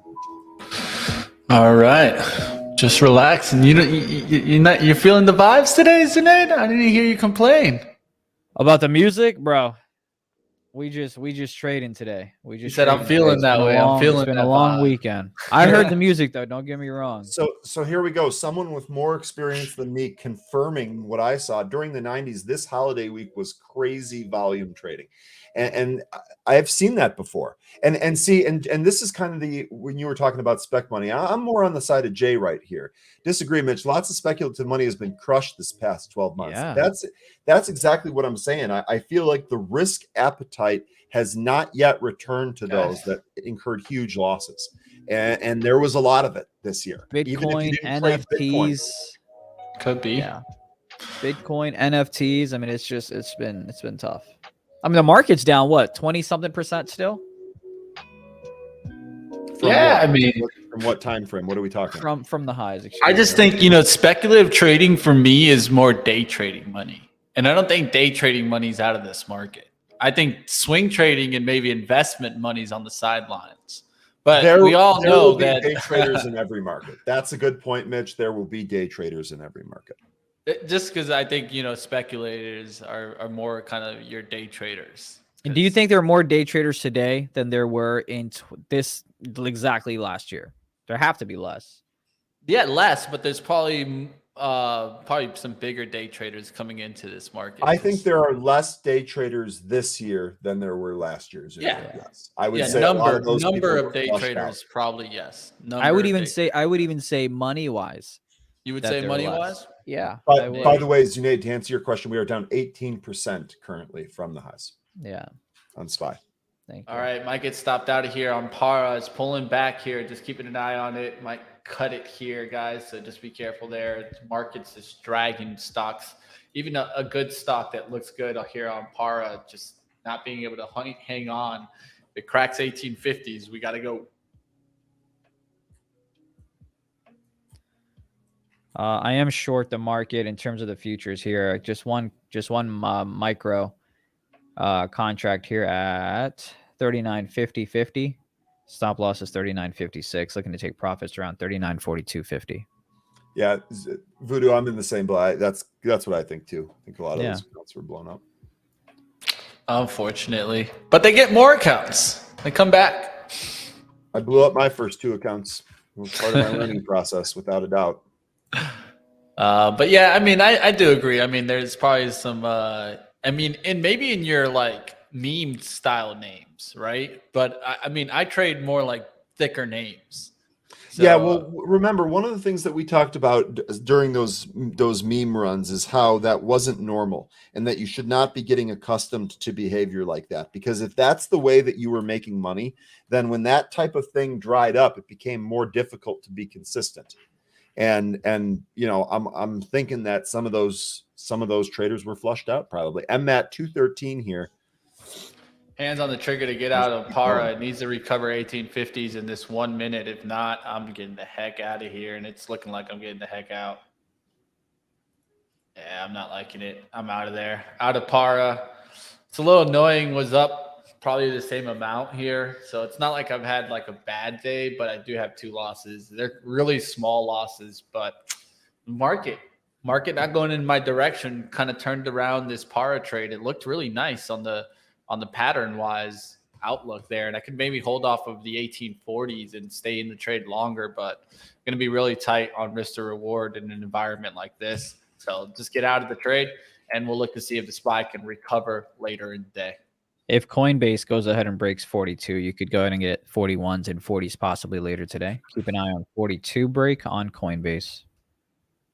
Yeah, one thing to keep in mind for this week here, we have because the week is shortened and because we normally get data on Thursday, which is going to be a holiday, a lot of that actually falls on Wednesday. So let's see. We got jobless claims, durable goods, manufacturing and services PMI, new home sales, and FOMC minutes, all due out on Thursday. Or excuse me, all due out on Wednesday. So Wednesday, the day right before the holiday, that might be a very volatile day. And looking at today, there's not a whole lot going on here. That's a good call. Yeah. I'm short Coinbase here as well. Just 50 shares on the 42.44. I've got some options on Coinbase puts as well. I got the $42 puts expiring this week. I went ahead and got filled at 229. My stop loss is going to be 195. He's looking to take profit at approximately 245, and then also at 284. Looking at stock that I haven't looked at in a while here, Overstock. Overstock hanging out here around the $25 spot. Could risk off to the 24.75s here for a move back above the VWAP, going towards the high, which would make sense on risk to reward side. So just taking a look here at overstock.com. Nice little support underneath it. Could risk off of the kind of the lows there. We'll see if it gets back above the 25 here. You know what? What the hell? Let's take a little shot there.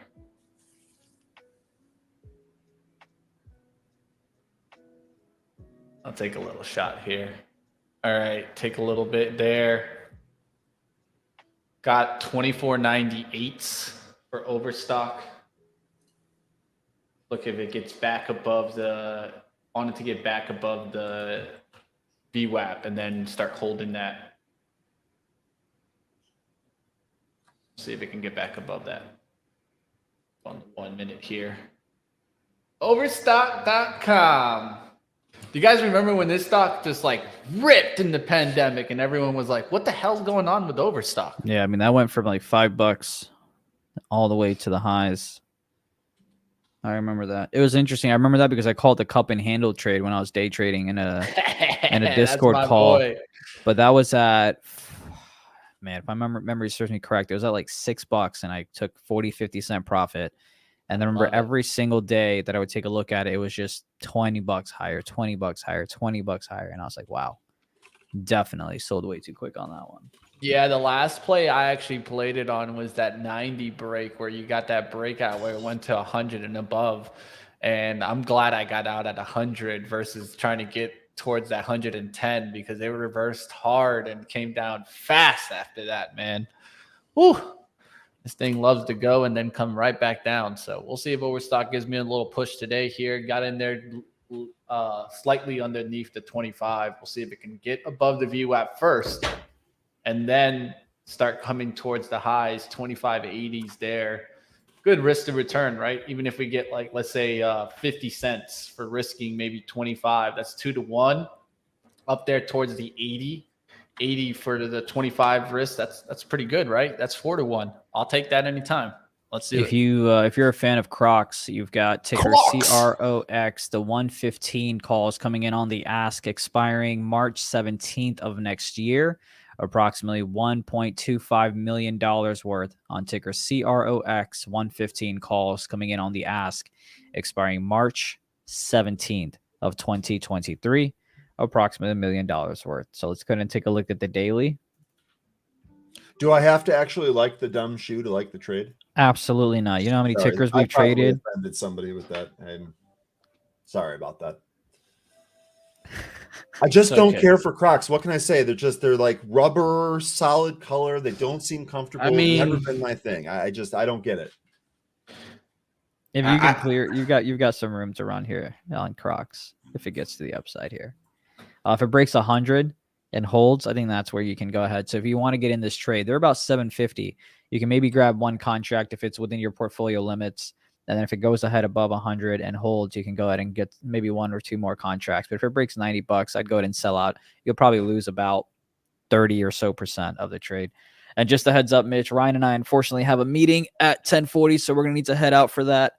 But if you want some help or whatever, yeah. And then obviously if you want some help later today, just ping me and I can as if hop back on. As if Mitch going back to the clueless line from the 90s. How about that? How about that, Mitch? I know you are, but what am I? Or I was watching some like 80s movies today over the weekend, and I heard bitchin'. You know, that was a classic back in the day, you know? Just bitching. We're almost at the point where I am obligated, just by personal law, to turn on Home Alone whenever I catch it on TV. Oh, we're almost to that season. Yeah. It's almost that time. After Thanksgiving, between Christmas, if I'm flipping through the guide and I see that Home Alone is on, I at least have to stop there for a few minutes. All to see right. where we're at. Warning to the ears, but let's have some fun. You guys give up? Merry Christmas, you filthy animal. Is that Zunaid? Yeah, wait, that's me? That's Zunaid. Oh, I thought that was Mitch. Oh, man. Mitch with the assets from the top rope. I love it. I got some more. I'll definitely be saving up for the holidays. I never get rid of those because they're just too funny. Lisa heard As If this weekend in the wild. Absolutely incredible. That's the classic. All right, I'm going to jump here. I got to go to the washroom. Then I got a meeting, but we will be back at this tomorrow. Folks, see you in a bit. It is a great week. World Cup is here. Go USA, and we'll see you tomorrow. Yes. We'll see you tomorrow, team. All right, let's stay at it. I'm going to put up my charts and take over. I know Zunaid will be hopping out of here in just a few seconds here. We'll see what happens. All right, it's going to be a fun day today, of course. What I'm going to do for you guys is I'm going to keep going as long as I can here, and then we'll get you guys over to some education, and then probably wrap up the day for a little while as we get you over to Stock Market Movers at 1 p.m. Eastern. No AB. AB is in St. Louis, so he took the vacation days. You know, my man needed a little vacation, so I can't blame him. Hope you're enjoying your time out there with the fam. AB, if you're listening in, and we'll get through it. You know, it just will be a little bit of some downtime, and then I'll be back on Stock Market Movers as I get ready. And I do got a good interview there. JD Hatfield, don't miss it, team. We'll talk about the overall market and what's going on in the what's happening today, right? And we got to take a look because it's a tough market out there right now. Overstock, I'm still battling in this stock, thinking about adding here because it's just hanging out here. So I can still risk off the same spot here. We just have to add to the position. You know what? My team's with me here. You guys are with me. Let's take it. We took a little bit more there on it. We'll see what happens there on Overstock. Risk is towards 24.75. We'll see what happens on that one. Just got there another ad right off the 98. So we'll see how that one turns out. Definitely can get back to VWAP. That's what we really need for it to start getting that uptrend. SPY overall is going to be tough on the day. Just been kind of bouncing right around here. We'll look to see if it can actually recover.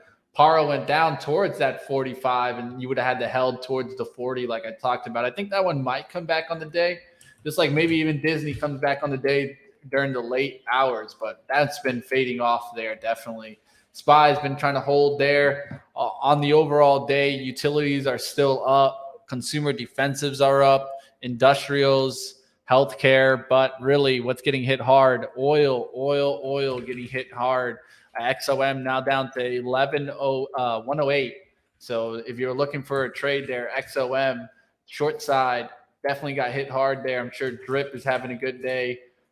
Finally, the oil trade coming off there, getting a little push there in Drip. We'll see if it comes back to the VWAP.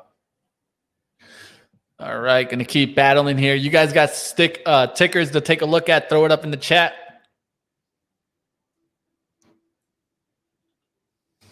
Disney new low All right, day. man. I'm gonna go ahead and head out. I'll talk to you guys later. All right, man. Yeah. Have a good one, Zunaid. All right, Zunaid's out of here, team. I'm going to keep going and get us over, of course, and then stock market movers will be coming up next. So we'll be wrapping up here in just a few. Let me know if you guys want me to put on some educational stream. If you guys want, I can put up something that we can learn from. Maybe it can be my own, or I can pull something from one of our prior boot camps. Let me know, team, in the chat. Do you guys want to get some education after this live trading action? Or are you guys interested in just catching me on stock market movers? I got a great guest on, JD Hatfield, founder and CEO, portfolio managers at Infrastructure Capital Advisors. Don't miss that. That's going to be at 1:15 p.m. Eastern. Austin says, yes, I want some education. Definitely got you. I'll take a look at that. The Crow said he's adding rum on dips. Ooh, you're brave soul, my friend. You're brave soul. I can't blame you. We'll see if rum can get back. I'll be looking at rum when it can get back through 12. Until then, I think it's on a downtrend right now, but can't blame you for the outlook there, Crow. Market movers, of course. Market movers is going to be a great show today. I'll definitely make sure that we have a great recap, taking a look at all the market action that's going out. I'm everywhere Benzinga is, said Mad Money. Let's go. Education is wealth. Yes, we'll give it to the people. The people want education. We give them what the people want. Pan W seeing a good second day after earnings. Yeah, OP, if you remember early on, I kind of mentioned Pan W, but I took my eye off of it. I was watching it because of the good earnings, and that's continued up. Nice little day on Pan W for sure there. Was thinking about, could that get the other kind of cybersecurity stocks going there? You can see Pan W's had a really good day. We can take a look there at some other ones here. I'll go ahead and I'll put up like maybe CrowdStrike. Is that getting some lift today? You can see that it's actually getting a pull back. These have been really weak compared to Pan W. That's a little bit interesting to me. Sentinel One, maybe that one's catching a little lift. Nope, still nothing there. Zscaler. Yeah, maybe Zscaler getting a little lift today from this. So if you wanted to look at one that was maybe getting some lift off of the Pan W, Zscaler doesn't look too bad there. It's right off support, but this one doesn't look good either. Also on the daily chart, daily chart kind of scares the hell out of me. So I'd personally stay away from it, but it's always to each his own, right? And so if you like Zscaler's chart, then hey, go after it. Another one that it's been talked about often, Cyber. Cyber is interesting, but that one's just going sideways right now. Too much sideways action for me on that CYBR. We'll see what happens. Overstock might stop me out here through the 75. We'll see what happens here. Definitely need to keep an eye on it, but don't want it to break through that kind of 75 area right now. We'll see if it does. Keeping a close eye on it here. Can it get the bounce? See what happens. I'm buzzing all around. All right, let's keep going. We'll take a look at what else is making a move out there. Education is essential. Please put it up. I got you. No worries. We'll get through it. What else are you guys taking a look at? Tesla under 170 hoops. Ooh, Tesla. I've been keeping an eye out to see if it's going to come back there towards, of course, on Tesla. Been looking for the first stock split to come back into play. That's towards the 160s. And we're at 171. I didn't think people thought we'd get through 200. So now back to 171. We'll see where this keeps coming down. Tesla's just been on an ugly downturn lately. Definitely probably dragging the market. I haven't really taken a look too much at our leadership today. Going to go ahead and take a look here to take a peek at what is making a move up today in our leadership. Looks like from the open, Apple's down, Google's down, Microsoft slightly up from the open. So we'll take a look at that. Amazon, not looking good on Amazon. Amazon down again and not looking good at all. Really coming down fast there on Amazon. It's dragging us. The big boys started holding up last week, not being able to hold up. If you're looking for stocks that are in an uptrend that you could keep watching to see a nice push, you can look at healthcare stocks. That's what I would be watching. Healthcare names have been doing well there. And let me take a look at what's doing well on the day here from some of these high cap names. Let me see here. Looks like I see BDX having a good day there. MDT, some medical devices having a decent day there. Normally, you don't see too many of these stocks getting some lift here. So just kind of drawing them out there. BDX definitely got a nice little lift on the day. All right, what about the major ones? J&J pulling back right now. Lilly trying to get back into the green. Pfizer, AbbVie, Merck. Merck having a decent day there. So definitely that's probably what I'd be watching right now. Some of these healthcare names on these pullbacks. All right, getting out of, got stopped out of that OSTK trade. So don't got to worry about that anymore. Out of that name.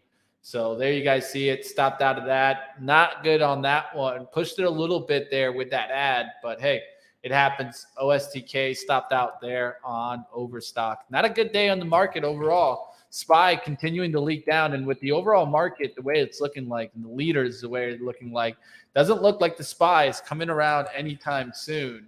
You guys can see the SPY has actually been pretty weak here.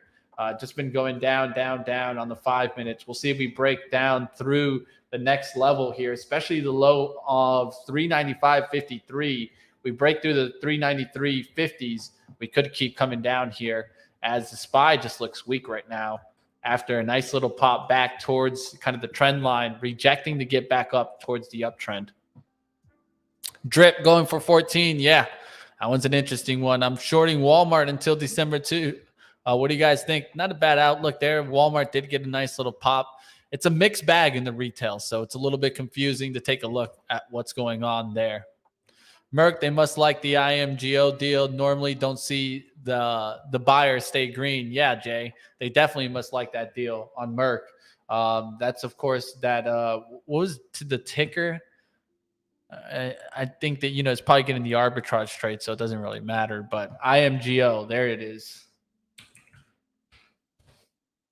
That's coming back there. Actually, it's starting to come back, and it has a buyout price of 36. So maybe that's a play that you can look for. 36. It is looking like it's starting to come back. The arbitrage kind of grabbing it. SPY making some new lows on the intraday, breaking through that 393.50. Does not look good there for the overall market as we're seeing some downward action. Sean D says SQQQ for the win. There you go, Sean D. If you're looking at the SQQQ, yeah, that's a nice little move there. Let's look at some of the bearish looking stocks kind of outlooks that you could have had today. SOXS. Ooh, nice little move there in SOXS through the 37 and continuing on the day there. Maybe some SARK action. SARK on the day, getting a nice little push here. We're going to have to reach out to Matthew Tuttle to come back on and talk about SARK before the end of the year, of course, as it's been a hell of a year there for SARK overall. And now on the daily, doesn't look too bad to keep watch on a name like SARK that has a nice little daily pullbacks, now starting to make a new drive. We'll see if it really takes a next lift there in SARK. And of course, this is the short ARKK name. So if you don't like Kathy, or maybe you just want to get some exposure on the short side of ARKK, well, SARK is definitely one way to do so. All right, I'm going to go ahead and find us some great education here. Just give me a quick second so I get that pulled up. I'm going to put a little Benzinga Pro video going here, and then we're going to keep going right here on Benzinga. Don't go anywhere, team. All right. Breaking news. U.S. Treasuries. In the case of nuclear or radiological fallout, people living around the Tesla plant. RTW retail wins hitting a high of 45 cents. Seeing some chat room mention on RTW retail wins. Coming up at 2 p.m. Eastern Time today, the federal budget balance for January. Earnings after the close today from EFX, Equifax, MGM Resorts, NTAP NetApp, and U.S. Nu Skin, PS Pluralsight, TRIP, TripAdvisor reporting after the close.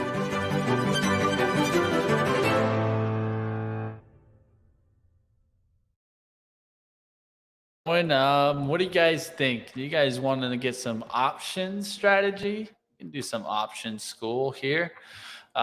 Chris Capri, one of our options education schools. Well, I'm going to go ahead and get that ready, get that pulled up here. So definitely stick around, team. We got some education going to be coming to you next. So don't go anywhere, team. All right, let me get that ready here. Boom, boom. Got to get my man Christopher Pre getting ready here.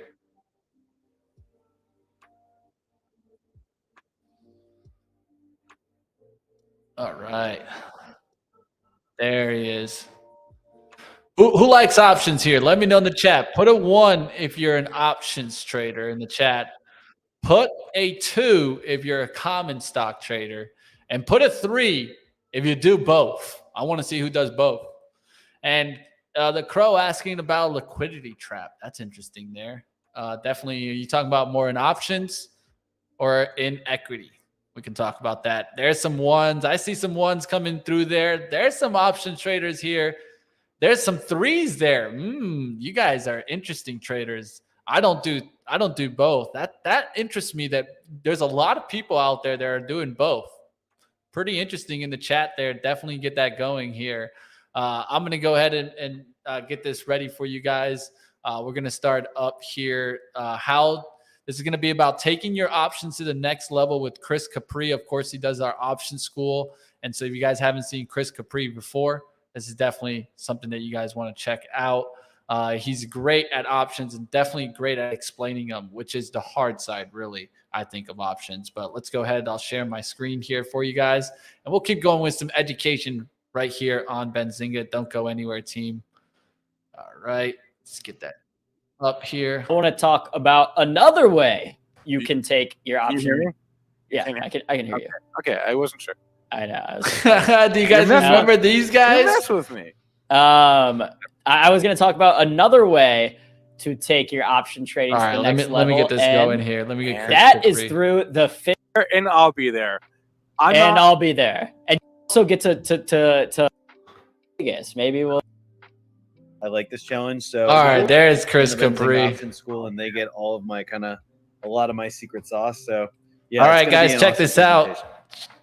Taking your options I'm not trading going to start to the mine next until the night before, level. and then I'll finish it on the plane. And no, in all seriousness, I don't want to take up any more of your time. So, Chris, taking your options trading to the next level. Let's get to it. Woo! Okay. All right. So I have the task of following the previous option speakers and trying to present something unique that will kind of give you a different perspective on options trading. And I like this challenge. So the goal of this is, taking your options trading to the next level. But, to do that, we're going to have to shift your perspective a little bit. And I think we'll be able to do that through this presentation. Now, before we begin, if this is your first time seeing me, so I'm keeping an eye on the YouTube comments in real time. But if this is your first time seeing me, just to let you know about my background, who I am. So I've been trading for 21 years professionally. I'm a former broker on Wall Street. I have traded for a hedge fund, and I've been teaching and turning profitable traders now since 2007 with Second Sky. So I've been doing this for 21 years. It basically means that I've seen a crash or a meltdown or a major correction every 2 years, basically, for the last 21 years. So I've seen a lot. I've spent about 50,000 hours behind the charts, and I've worked with some excellent traders in the business, like 30-year bond trader pros, futures trading pros that come from like a multi-generational family of future trading professionals. So I just come with a fair amount of experience and institutional background, and that's what I'm presenting to you. And I am a verified profitable trader. We shared our results for 2020. 21's coming out. 22 we'll share at the end of the year. We'll be profitable again. So you know that I'm not just somebody who understands the markets and knows how to teach it, but I also know how to trade as well.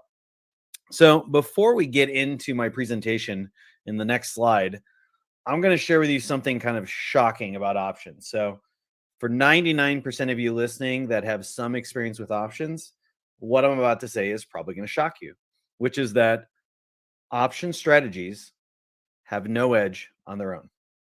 They have no edge. Bull call spreads, no edge on their own. Long calls, no edge on their own. Iron condors, no edge on their own. And this is an important kind of perspective that you have to take. In other aspects of the markets, when you encounter a strategy, that strategy has a built-in edge or not. Options doesn't.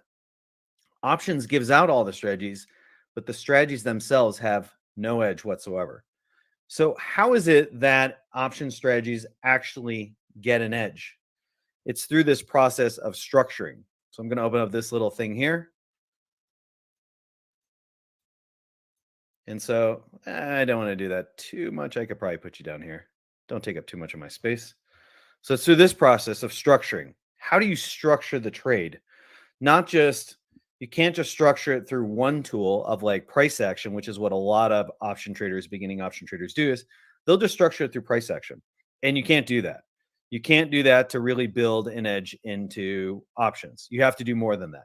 You have to do it through market gamma, which we're going to talk about what that is and why you need that to structure your trades. We're going to do it through reflexivity, which is understanding how option dealers are positioned. How do they hedge their positions? How does that hedging have an impact upon the markets? And how are traders positioned?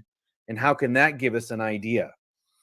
This reflexivity is one of the most important concepts that you could understand about options. If an option trader isn't talking about reflexivity, then you should understand that there's a certain part of options that they're not connecting with. Reflexivity is one of the most important aspects of understanding options, and we'll talk about what that means and how that plays itself out. You also have to structure your trade through understanding volatility in the Greeks. If you don't understand volatility, and if you don't understand the Greeks and how they affect that particular strategy, then you are either going to make less than you should on your winning trades, or you're going to lose more than you should on your losing trades. So it's super important we understand that. So the structuring process, which actually gives this edge to options, is through market gamma, it's through reflexivity, it's through the volatility in the Greeks, and it's through this price action. We're going to talk about some of these subjects today. Each one of these subjects could be a multi-hour conversation. I only got an hour, so I'm going to try and pack as much in here as possible. But it's super important to understand that option strategies by themselves have no edge. And it is only through this structuring process that options actually get an edge. Sadly, I think I have to bring this up just a little bit. Plus, I need to change my color. There we go. All right. Now that we're good on that. So let's go ahead and move forward to the next slide, and we'll start talking about this.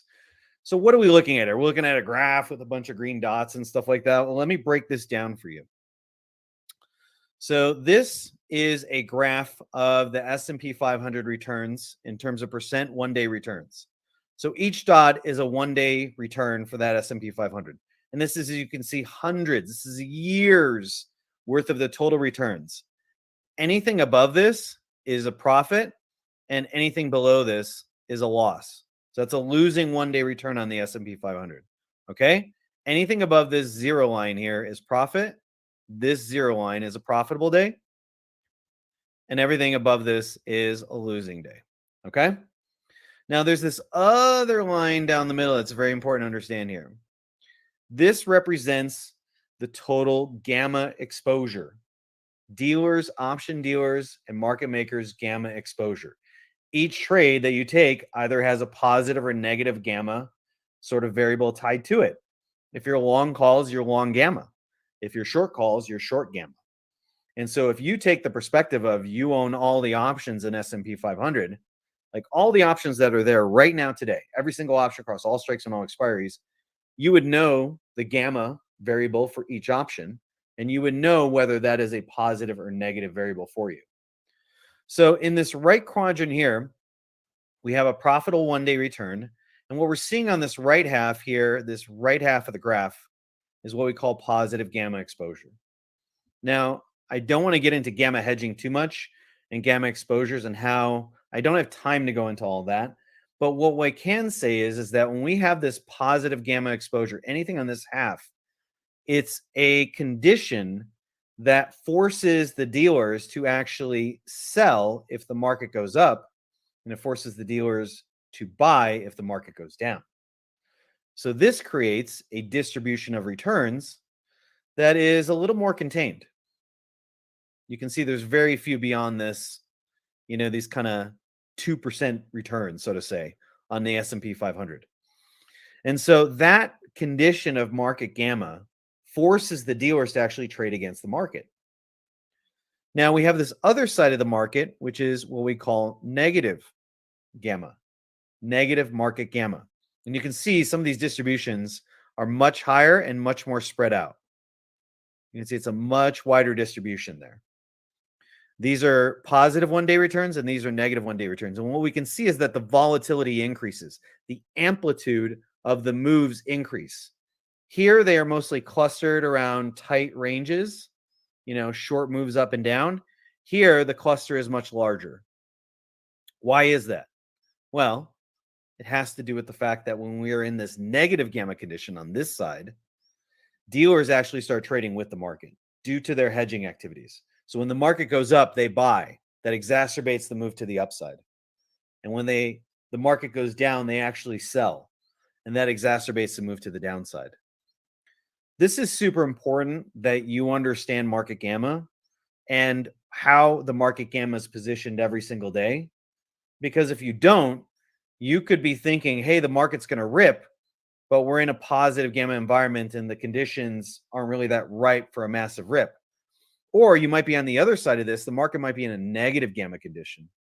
And you might be thinking, oh, I'm expecting a tight range. I'm going to sell an iron condor, in this short range here. And then you get blown out of the water because the market gamma takes over. So market gamma, first you have to understand it. But once you understand it, it has to be a part of your structuring process. How do you choose an option strategy? It's basically giving you the weather report for the day. And once you understand that, then you can start to structure particular strategies. If you structure the wrong strategy for the wrong market gamma environment, you could either be long vol when the volatility is going to be compressed, or you can be short vol when the market's going to blow itself open. And so this is an important component of understanding market structure. Any questions on this aspect of market structure and structuring your trades before we move on? So let's see here. Looking at it, is that a scatter diagram of gamma? Yes, it is. It's a dot plot diagram of that. Yeah. Is that why they call it a gamma squeeze? That's partially it. This is partially it. Gamma squeezes require certain conditions to happen. If there were no options market, there would be no gamma squeezes. Gamma squeezes only happen because of two things. One, the two primary variables. One, because there is an options market, and two, how option dealers and market makers hedge. If those two things were gone, there would be no such thing as gamma squeezes. GameStop wouldn't have ripped to 500 plus. Tesla wouldn't have had a 50% gain over 4 weeks. There's a lot of these things that happen just because of the sheer existence of the market and also because of how option dealers and market makers hedge. Super important. That looks like something I blew out of the... Oh, that's good. John Lewis says, nice opening presentation. I appreciate it, good stuff. Okay, so I think we've gotten most of the conversations on that. Okay, so let's move on to the next part of structuring option trades. So just to give you an idea of what the price action tends to look like in positive or negative gamma environments, we have it right here. We have it right here. So this is a series of positive gamma environments. And what do you see? You see that kind of mean reversion type theme. And that's because dealers are selling as it goes up and dealers are buying as it goes down. So the volatility you can see is just very well contained. This is not the best time to be getting long calls, because if you understand long calls and you understand positive gamma, you're going to be bleeding deltas on this, because calls, while you'll make money on direction, you're going to lose money on implied volatility, and you're going to lose money on a slow theta bleed on that. So if you're going to pick an option strategy like long calls or short calls or long puts or short puts or iron condors or spreads or whatever it is, you need to know market gamma. And this is a clear example of why. Now look what happens. We have one little push here, and all of a sudden we shift into negative gamma. Now look what happens with the volatility. Boom. You start to see much bigger swings up and down. Why? Because in negative gamma, when the market sells off, the dealers are selling with it. When the market is ripping, the dealers are buying with it because of their hedging activities. So this exacerbates volatility. And again, this is important for you to understand in structuring your trades and taking your option trades to the next level. Because if you're trading negative gamma and you're thinking, you know what, I'm going to short volatility while volatility is expanding, you're going to have a problem. If you're also thinking, hey, you know, I'm going to trade this neutral range strategy where it's just going to sit in between these two prices, you're going to get destroyed by that. You can't structure option trades without understanding market gamma. And again, what happens when we move back into positive gamma? Markets go back to this quiet mean reversion type play. So market gamma tells you what strategies you should be doing, and it tells you what strategies you should not be doing. But you can't base trades, you can't structure option trades or take your option trades to the next level simply by understanding market gamma. Super important that traders understand that. Okay, so let's move on to some basics about dealer hedging. We talked about dealer and trader positioning and hedging, the reflexivity of options. We've talked about that. So option dealers hedge. They have 4 different types of hedging activity that they do on a regular basis, all done algorithmically. Yeah, sometimes a human trader steps in, but the majority of this is all done algorithmically, and it's reflexive. So you have various reflexes, physical reflexes.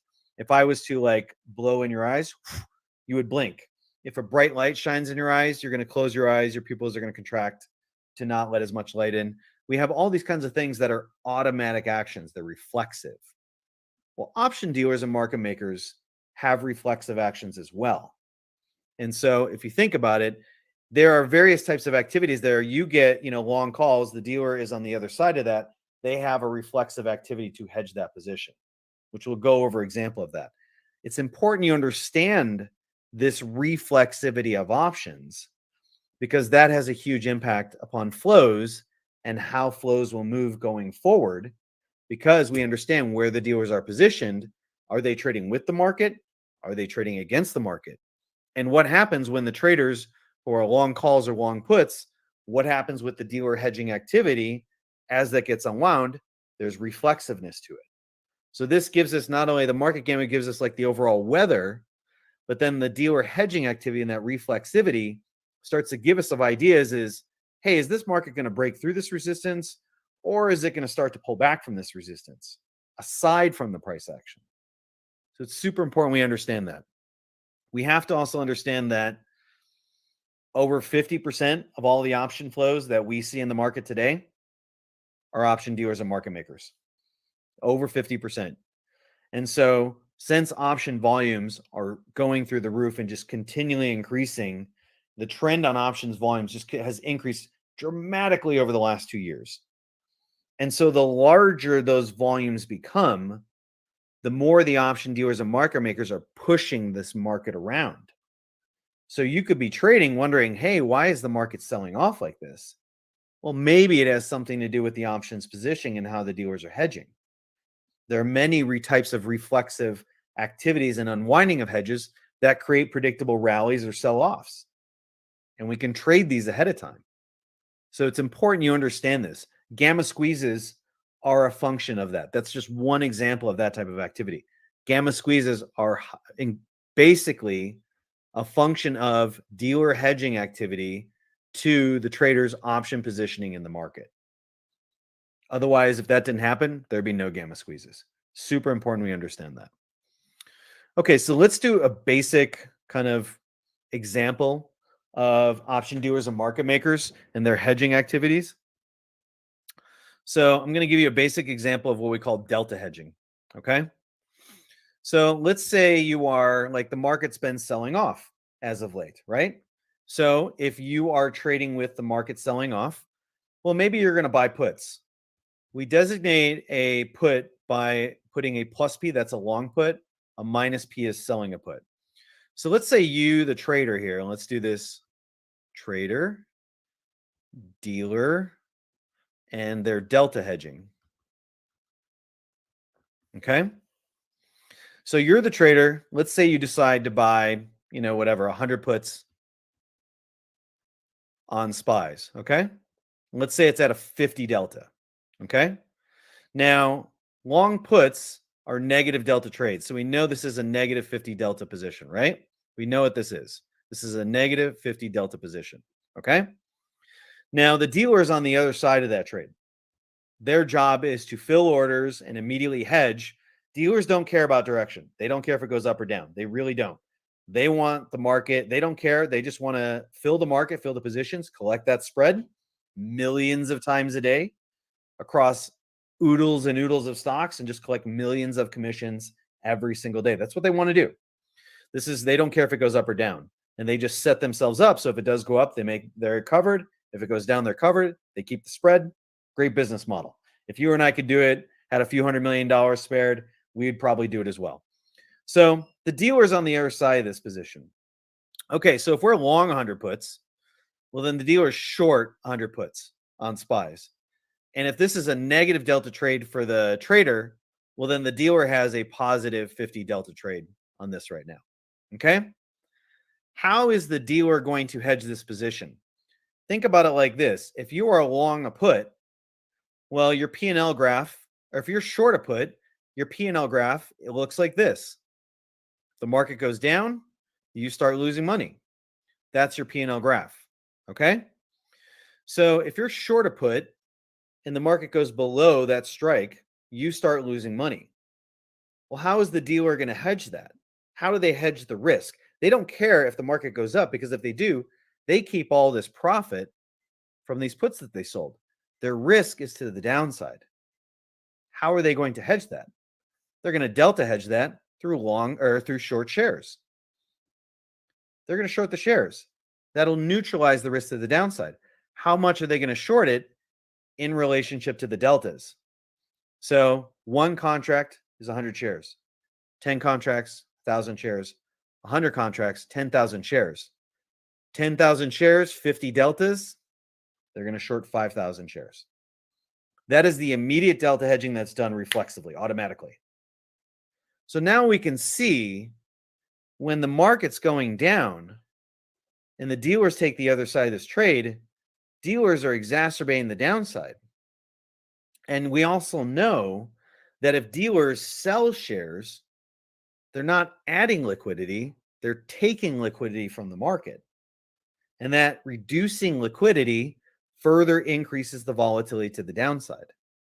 This is what exacerbates those moves to the downside in these negative gamma environments. So this is just one example of delta hedging across just buying puts. We have selling puts, we have buying calls, we have selling calls. But all of this is reflexive. This is all automatic.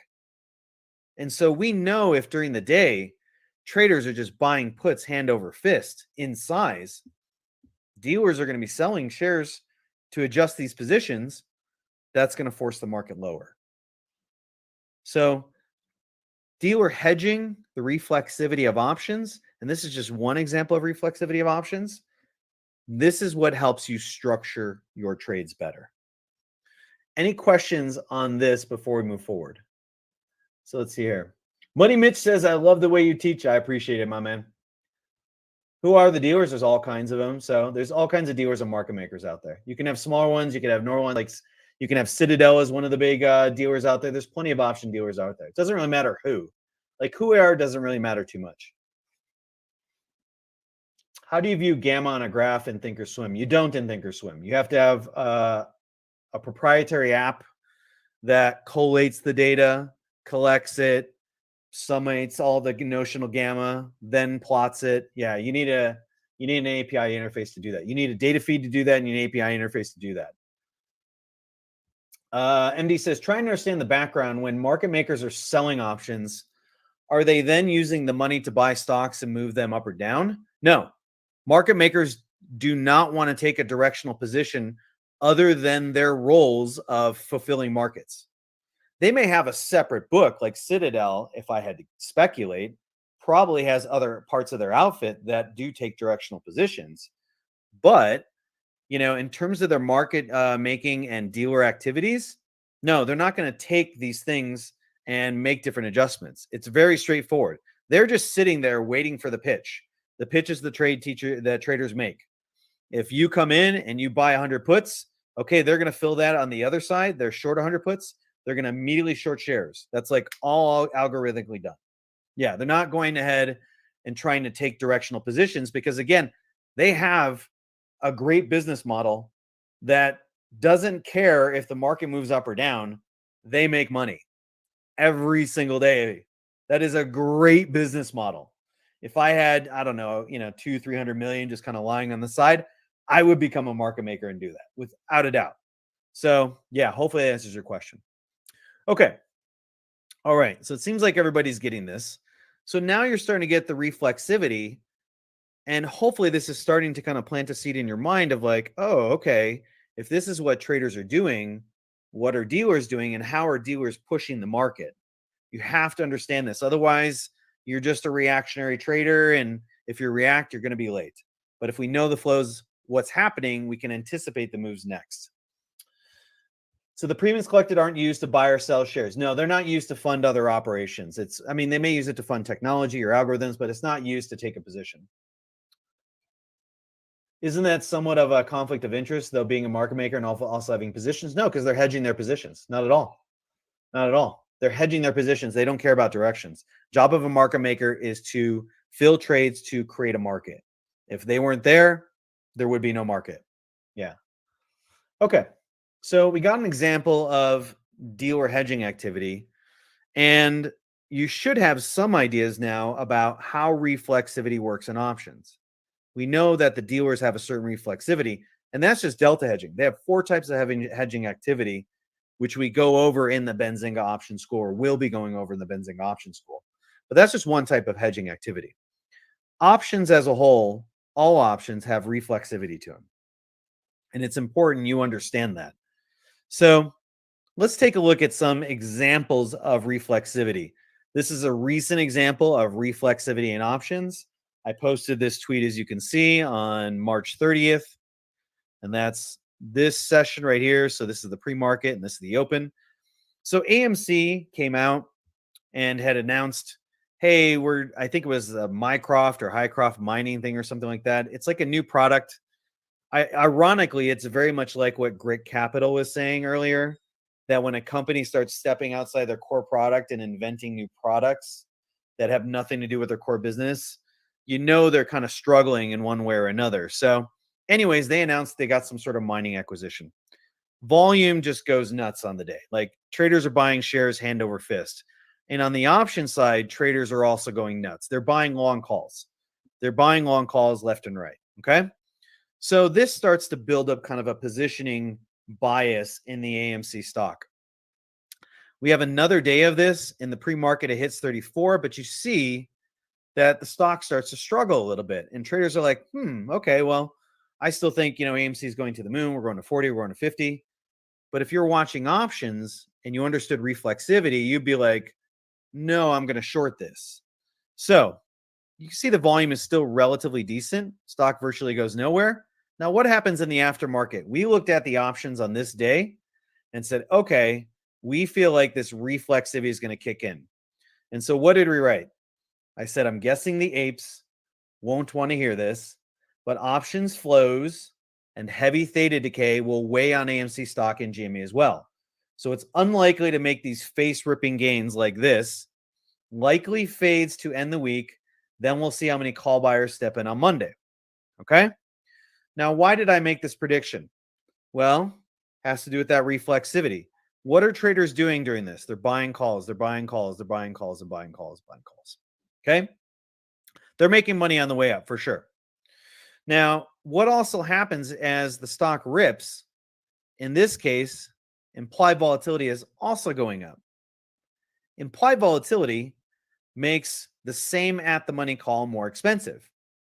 For example, if AMC is at $20 right now and the at the money call is at $1.50 for, this Friday's expiry, and the implied volatility is 20%, that same option at the same price with an implied volatility at 30% is going to be higher.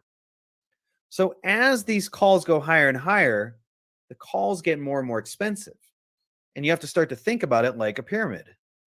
In the beginning, when implied volatility is low, these options are cheap. Everybody can afford them. But as it gets higher and higher, less and less people can afford them. And on top of it, in terms of the implied volatility spectrum, if this is high IV and this is low IV, well, once you're in this range, there's only so much more implied volatility can go before it gets exhausted. So your upside gains in IV are limited, but your downside gains are huge. That's different from this situation when the market's calm and it's low IV, there's a lot of gains in IV. So traders build up this book of positions And what happens is that they're just long calls, long calls, long calls, long calls. And they build up probably some more positions here. Not as many, but they build some more. So now we have a huge book that's long calls. Okay. Now, where does this reflexivity come in? Well, the problem is that if you're long calls, they will experience theta decay. Every single session, they will lose money. And that money is the theta decay. And the closer we get to expiry, the more that theta increases. That's reflexivity. Now, if your long calls here, you're thinking, at the end of this day, hey, I'm riding high, I'm doing great. But then a whole day goes by and you really don't gain on the stock price. Like it basically opens and closes at the same. And implied volatility starts coming down. So that's a loss of income. That's reflexivity right there. And theta decay starts eating in that call option. You start having a problem, and this problem gets bigger and bigger. Do I close my long call and take my profit, or do I hold it and risk losing all this money? Well, reflexivity would suggest as you get closer and closer to expiry, that theta decay, that pain from the theta decay becomes bigger and bigger. You're more likely to reflexively close your position and take your profits. And if implied volatility is coming down, now you're losing on two incomes. You're losing theta, you're losing implied volatility. You're watching your calls that were doing so great on the 28th, on the 29th come down a little bit, and then the 30th opens, and you're just watching them drop throughout the day. You're going to be like, crap, I need to get out of this. Close my profit, done. Boom, done. That's it. Okay, that's reflexivity. So what did we write at 7:49 a.m. Pacific, which is this candle? This is what we wrote. We looked at the positioning. We looked at, is it short dated? Yes, it's short dated, which means it's under heavy theta exposure every single day. Implied volatility had come down, like it hit, 530% implied volatility on this day. Then on this day, it closed just under 500. And by the time we opened up here, we were sub 500. We're now 400. So those traders have lost money just on IV alone. Price stayed the same, lost money on IV. Those calls are worth less. So we wrote this and said, hey, most likely it fades to the end of the week, and then we'll see what happens on the money. And what happens? Within hours, boom, had a little bit of a dead cat bounce, sells off some more, sells off some more. By the time we wrote this, the thing went from 30 to 20. That's a 33% decline in 6 sessions. How did we make that trade? How did we know to make that trade? It wasn't the strategy, because remember, the strategies by themselves have no edge. It's because we understand market gamma, we understand option dealer and market making activity, and we understand the reflexivity of options. If you don't understand these things, you are trading without an edge. And that's no fun. It wastes your money, it wastes your time, frustrates you. Learn to trade with an edge. So any questions on this before we move on to any questions on the reflexivity of options before we move on? I do have another example. Okay, let's see here. Are you able to teach? Let's see. What day of the week did that decline come? This is the 30th, the day we posted it. The day we posted it, yeah. Better than the Italiano Capri. I've never been. I do want to go though. I want to go and share my last name. Maybe they'll treat me to some royalty there or something like that. Maybe I have some family, some long lost Italian relatives there. Yeah. Skip says this is a little mind blowing. I'll never be half as smart as Chris. Honestly, I don't consider myself that smart. I consider myself a hardworking guy. So let's see here. Are you available to teach trading options on all the meme stocks? I am, through the Benzinga Option School. Great question. Yeah, that's pretty much right. Spam doesn't know the Benzinga. Okay, let's see here.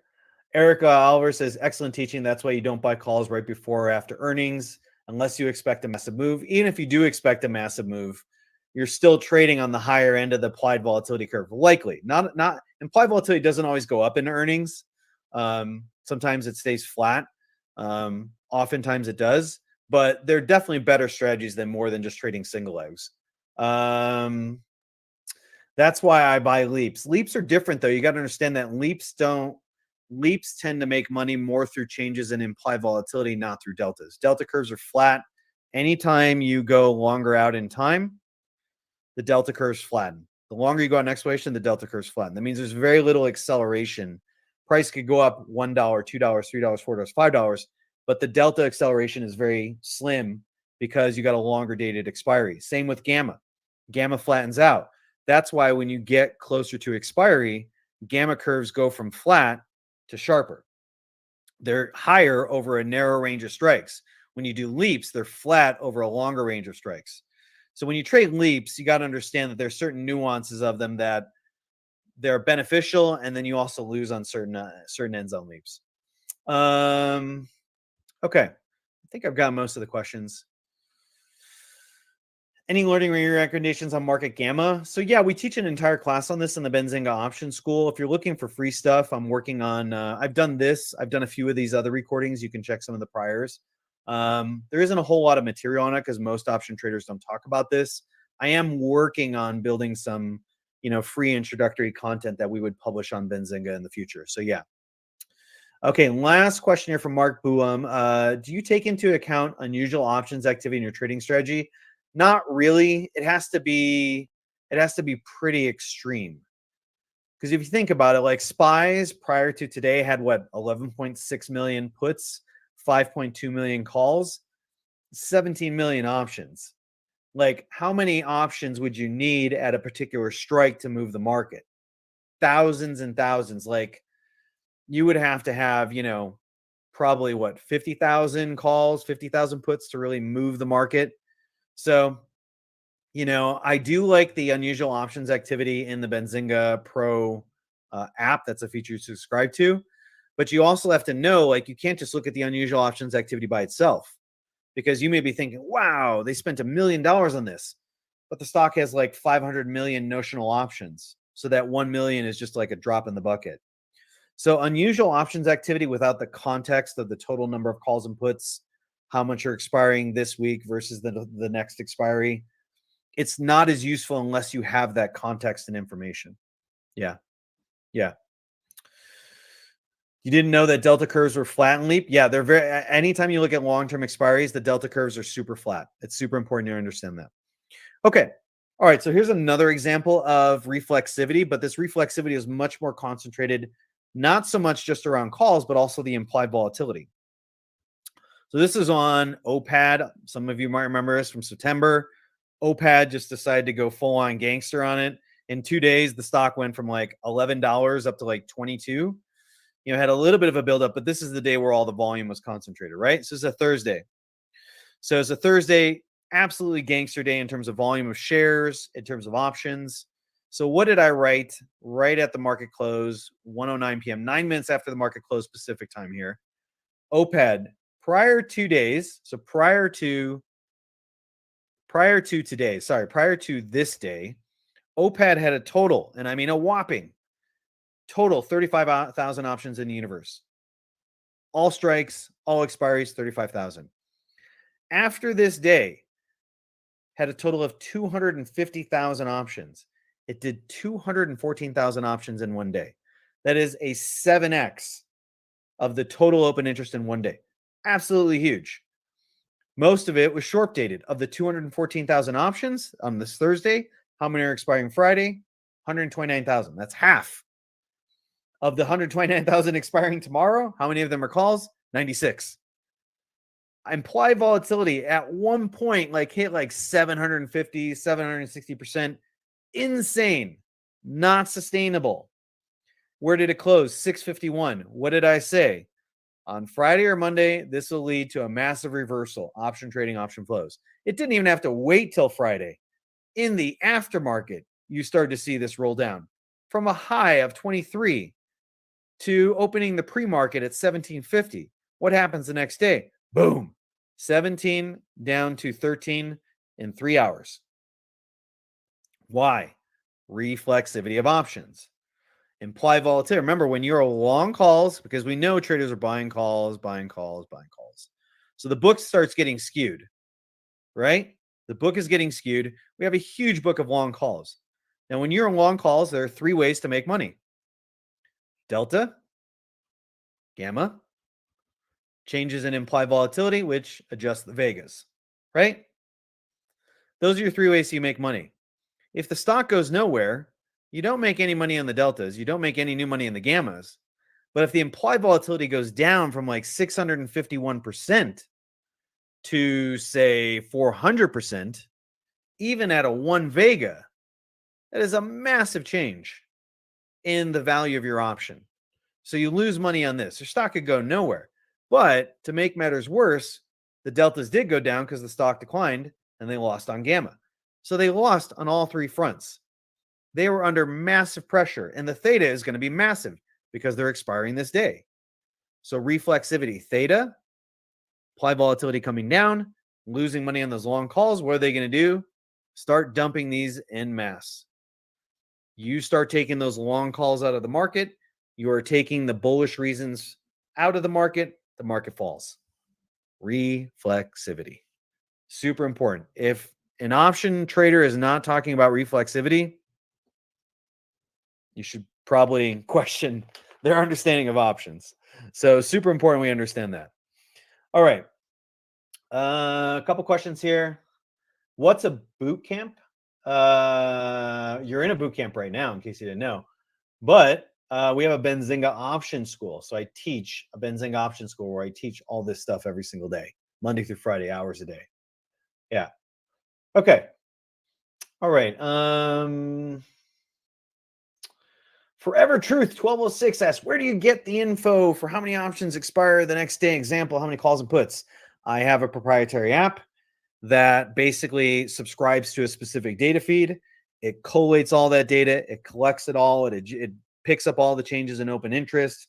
So I can summate total number of calls and puts on a day-by-day basis. How much did it change?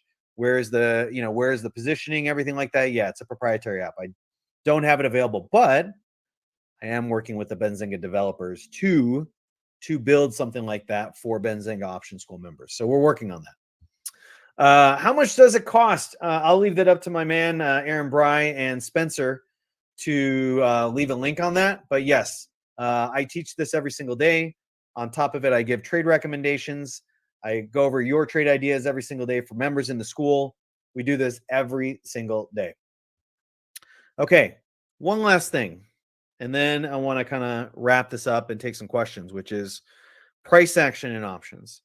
So most people, when they trade options, if they're in the beginning, they'll trade options by themselves without structuring. If they get a little bit more sophisticated, they'll structure the option with the price action, which is good because it's a beginning way. It's like a nice introductory way to start structuring your options. Because remember, option strategies by themselves have no edge. It is only through structuring that you get that edge. So you start realizing, hey, maybe I should trade this option strategy in alignment with the price action. Like I don't just want to buy, out of the money calls if the market's just like screaming to the downside and we're below the VWAP the entire day and, it's below the 90. Like you wouldn't want to do that. That's punting. That's like hoping and praying. Which, believe it or not, hoping and praying is not a good strategy in the markets. As much as it's been used, hoping and praying is not a good strategy. So you start realizing, okay, maybe I should be trading long calls with a certain type of price action. Maybe I should be trading long puts with a certain type of price action. Maybe I should be trading spreads with a certain type of price action. So this should be the next stage in development for you in terms of your structuring process. It's important that when we do start to use price action, we understand, how does price action by itself communicate momentum? Believe it or not, you don't need an indicator to understand momentum in the market. You can do it purely through price action. Just no indicators whatsoever. No VWAP, no nothing. Pure price action, you can understand momentum. Through pure price action, you can understand and see transitions in the market. It takes practice, but you can do it. Trend is something that you all kind of get. And support and resistance is something y'all kind of get.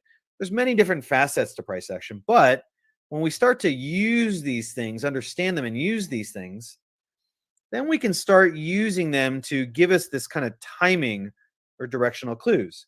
I had a student the other day, he's like, hey, what do you think about buying this call for 12 cents? And I was like, okay, well, unless this is a really cheap option, like it's a cheap option stock, he's buying a deep out of the money call.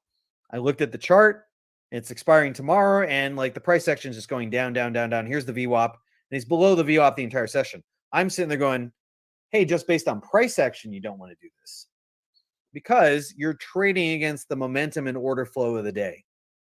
And long calls benefit from very specific types of environments. You have to know this. Otherwise, you're wasting your time with long calls. So price action can give us timing. It can give us directional clues. Are we trading with the trend, key levels? It allows us to kind of affirm or negate the structuring to some degree. If we've structured to trade through market gamma, through the Greeks, through volatility, through the dealer hedging and stuff like that, and the price action isn't totally in alignment, it's not going to necessarily negate the entire trade. It just doesn't affirm it and make it as strong. So price action is an input variable that you need to help structure your options. Sometimes it can negate a trade just looking at the price action alone. So an example of this, it's a very straightforward example, is this a good time to be long calls? Absolutely. Why? Well, how do long calls make money? They make money through the delta, the stock going in your favor. They make money through the gamma, which helps the delta. And then they make money through changes in the IV, which affects the Vegas, right? So if you think about it, why would this be such a good time for long calls? Like there's many times where the market's going up. You could be getting long calls here or here or here. Why is this a really good time? Well, if the stock has been going nowhere, what's happening to IV? What's happening to implied volatility? It's going down. It keeps going down. So what does that do to the calls? It makes the calls cheaper. It also moves the volatility spectrum down to this low IV. This is high IV, and this is low IV.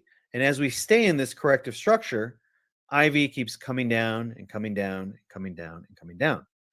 The lower IV is when we buy calls, the greater potential, like if we're buying calls when IV is here, the greater potential gains we can get in IV.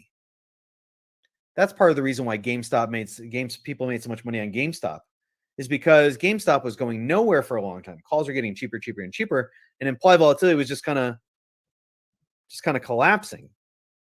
And so anybody who got in on those early calls was buying at this early portion of the spectrum so that IV had room to climb. If IV was already here, it wouldn't have made as much money. So this is a great time to be buying calls because IV is coming down this whole time. We know that they're going to, because of the direction alone, they're making money on the deltas and they're making money in the gammas, but this extra component IV gives you that extra boost. It's kind of like a little turbocharger to your car. The engine's powerful the way it is. Throw on a turbo, it's more powerful. That's what IV is when it goes in your favor. Otherwise, if IV stayed flat, you would only have this income and this income. 2 incomes out of 3 isn't bad on long calls. But when you get all 3, delta, gamma, and IV, that's when your calls really outperform. That's when they extract alpha. That's how you take your options trading to the next level.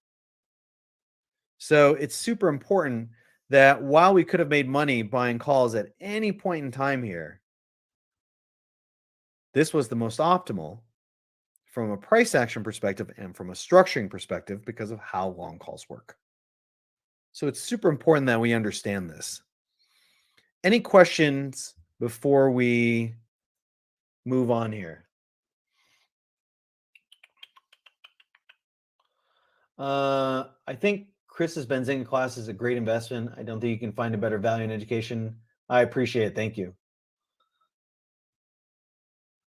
Vero calls on Monday. Can you look at these in the price action, the 7.5 calls? We can do it if we have time. How are we doing, AB, on terms of time? I'm not sure how I am on time. Pippo says, Vero has been shredding IV as its price settles into a range.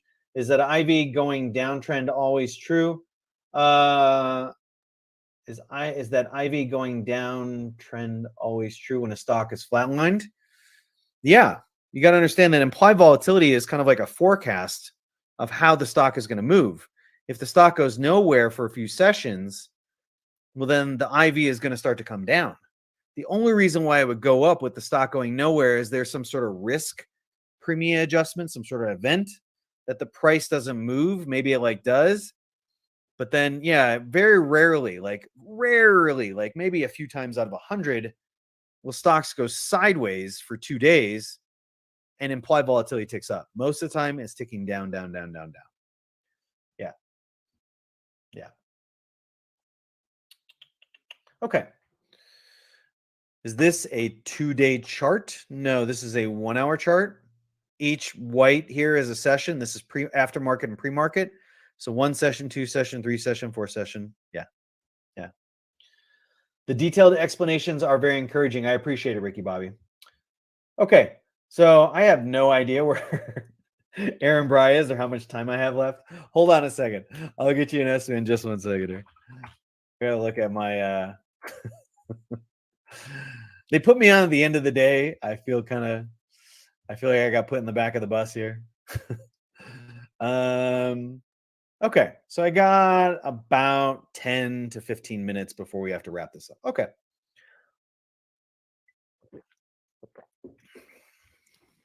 Okay, let's answer a few questions here. Erica Oliver says, when stocks decline, is IV decreasing too? No, sometimes it's going up. It depends upon how much the price action is expressing itself. There's a general rule that when stocks go down, that the IV goes up, but that's not always the case. Part of it has to do with how it goes down. So, for example, you could be at a low IV and a stock can just start going down like that. IV is probably not going to do a whole lot. Maybe to just a point 2 down or something like that.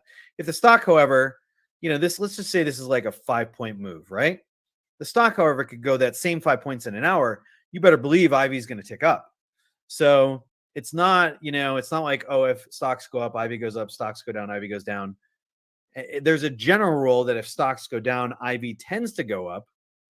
And if stocks go up, IV tends to go down. But part of that has to do with how it moves. You can bet that during these moves, implied volatility is going up. But as the amplitude of these moves starts to contract a little bit, then IV may start topping out. And eventually, if it gets too high, it will start to reverse. So yeah, it's super important we understand that. You are the keynote speaker. I appreciate it. I appreciate JS. They say the best for last. Does Ivy always smile? No, it does not. That's kind of beyond the scope of this, but yeah, Ivy does not always smile. It depends upon skew and everything. Spencer is supposed to be batting cleanup. Okay, copy that. All right. If a stock trades sideways for a while, is that a good indicator that's about to go up? Not by itself. It could be an indicator the stock's going to go down. If it's struggling, like the longer it goes up, it could be begging the question, why isn't it breaking up? Why is it not attracting buyers? Like everybody sees that it's just consolidating. There are a lot of reasons why, but I would never look at it as, oh, it's consolidating, so it must go up. Part of it has to do with the prior move. If your prior move is down, like this kind of impulsive move, but down, and it starts consolidating, probabilities would suggest the next leg is down. The prior order flow is bearish. We're getting small bounces here. That means very little profit taking. Next leg is more likely down than up. If that same sideways move is like this, well, that changes it, because that's telling us that, well, the amplitude of the correction is much bigger. There's a decent amount of players who are buying these calls because they're able to push it a little bit. If they can only push up to here, that's weakness. The further they can push it, the more strength they have. So it just depends. Consolidation. All right, here, going to go ahead and jump up in here. You have to look at the price action in context. Super important. Hope you guys enjoyed learning just a little bit from Chris Dupree here. Of course, Chris Dupree is a part of our Benzinga option trading school. So if you guys want to check out our trading schools, definitely go towards our trading schools, and I can put up the link here for you guys to check that out. Just give me 1 quick second. I'll throw up the link here. Just give me 1 second so I can pull it up here. All right, but definitely check that out, team. I want to get you guys over now. We're going to go ahead and wrap up here from our live trading stream. We'll bring you over to, of course, Stock Market Movers. It's going to start at 1 p.m. Sorry, guys. I'm just trying to multitask here. Here's the link here for you guys. If you guys want to check out Chris Capri and everything that he has to offer, a part of our trading schools. So let's go ahead. We'll wrap up. We'll bring you guys over to Stock Market Movers. That starts at 1 p.m. Eastern. Don't miss it, team. And if you want to take, a little bit of a breather, catch maybe a little bit of the Netherlands game, catch it, and we'll be back at 1 p.m. in just about an hour and 15 minutes. See you guys there.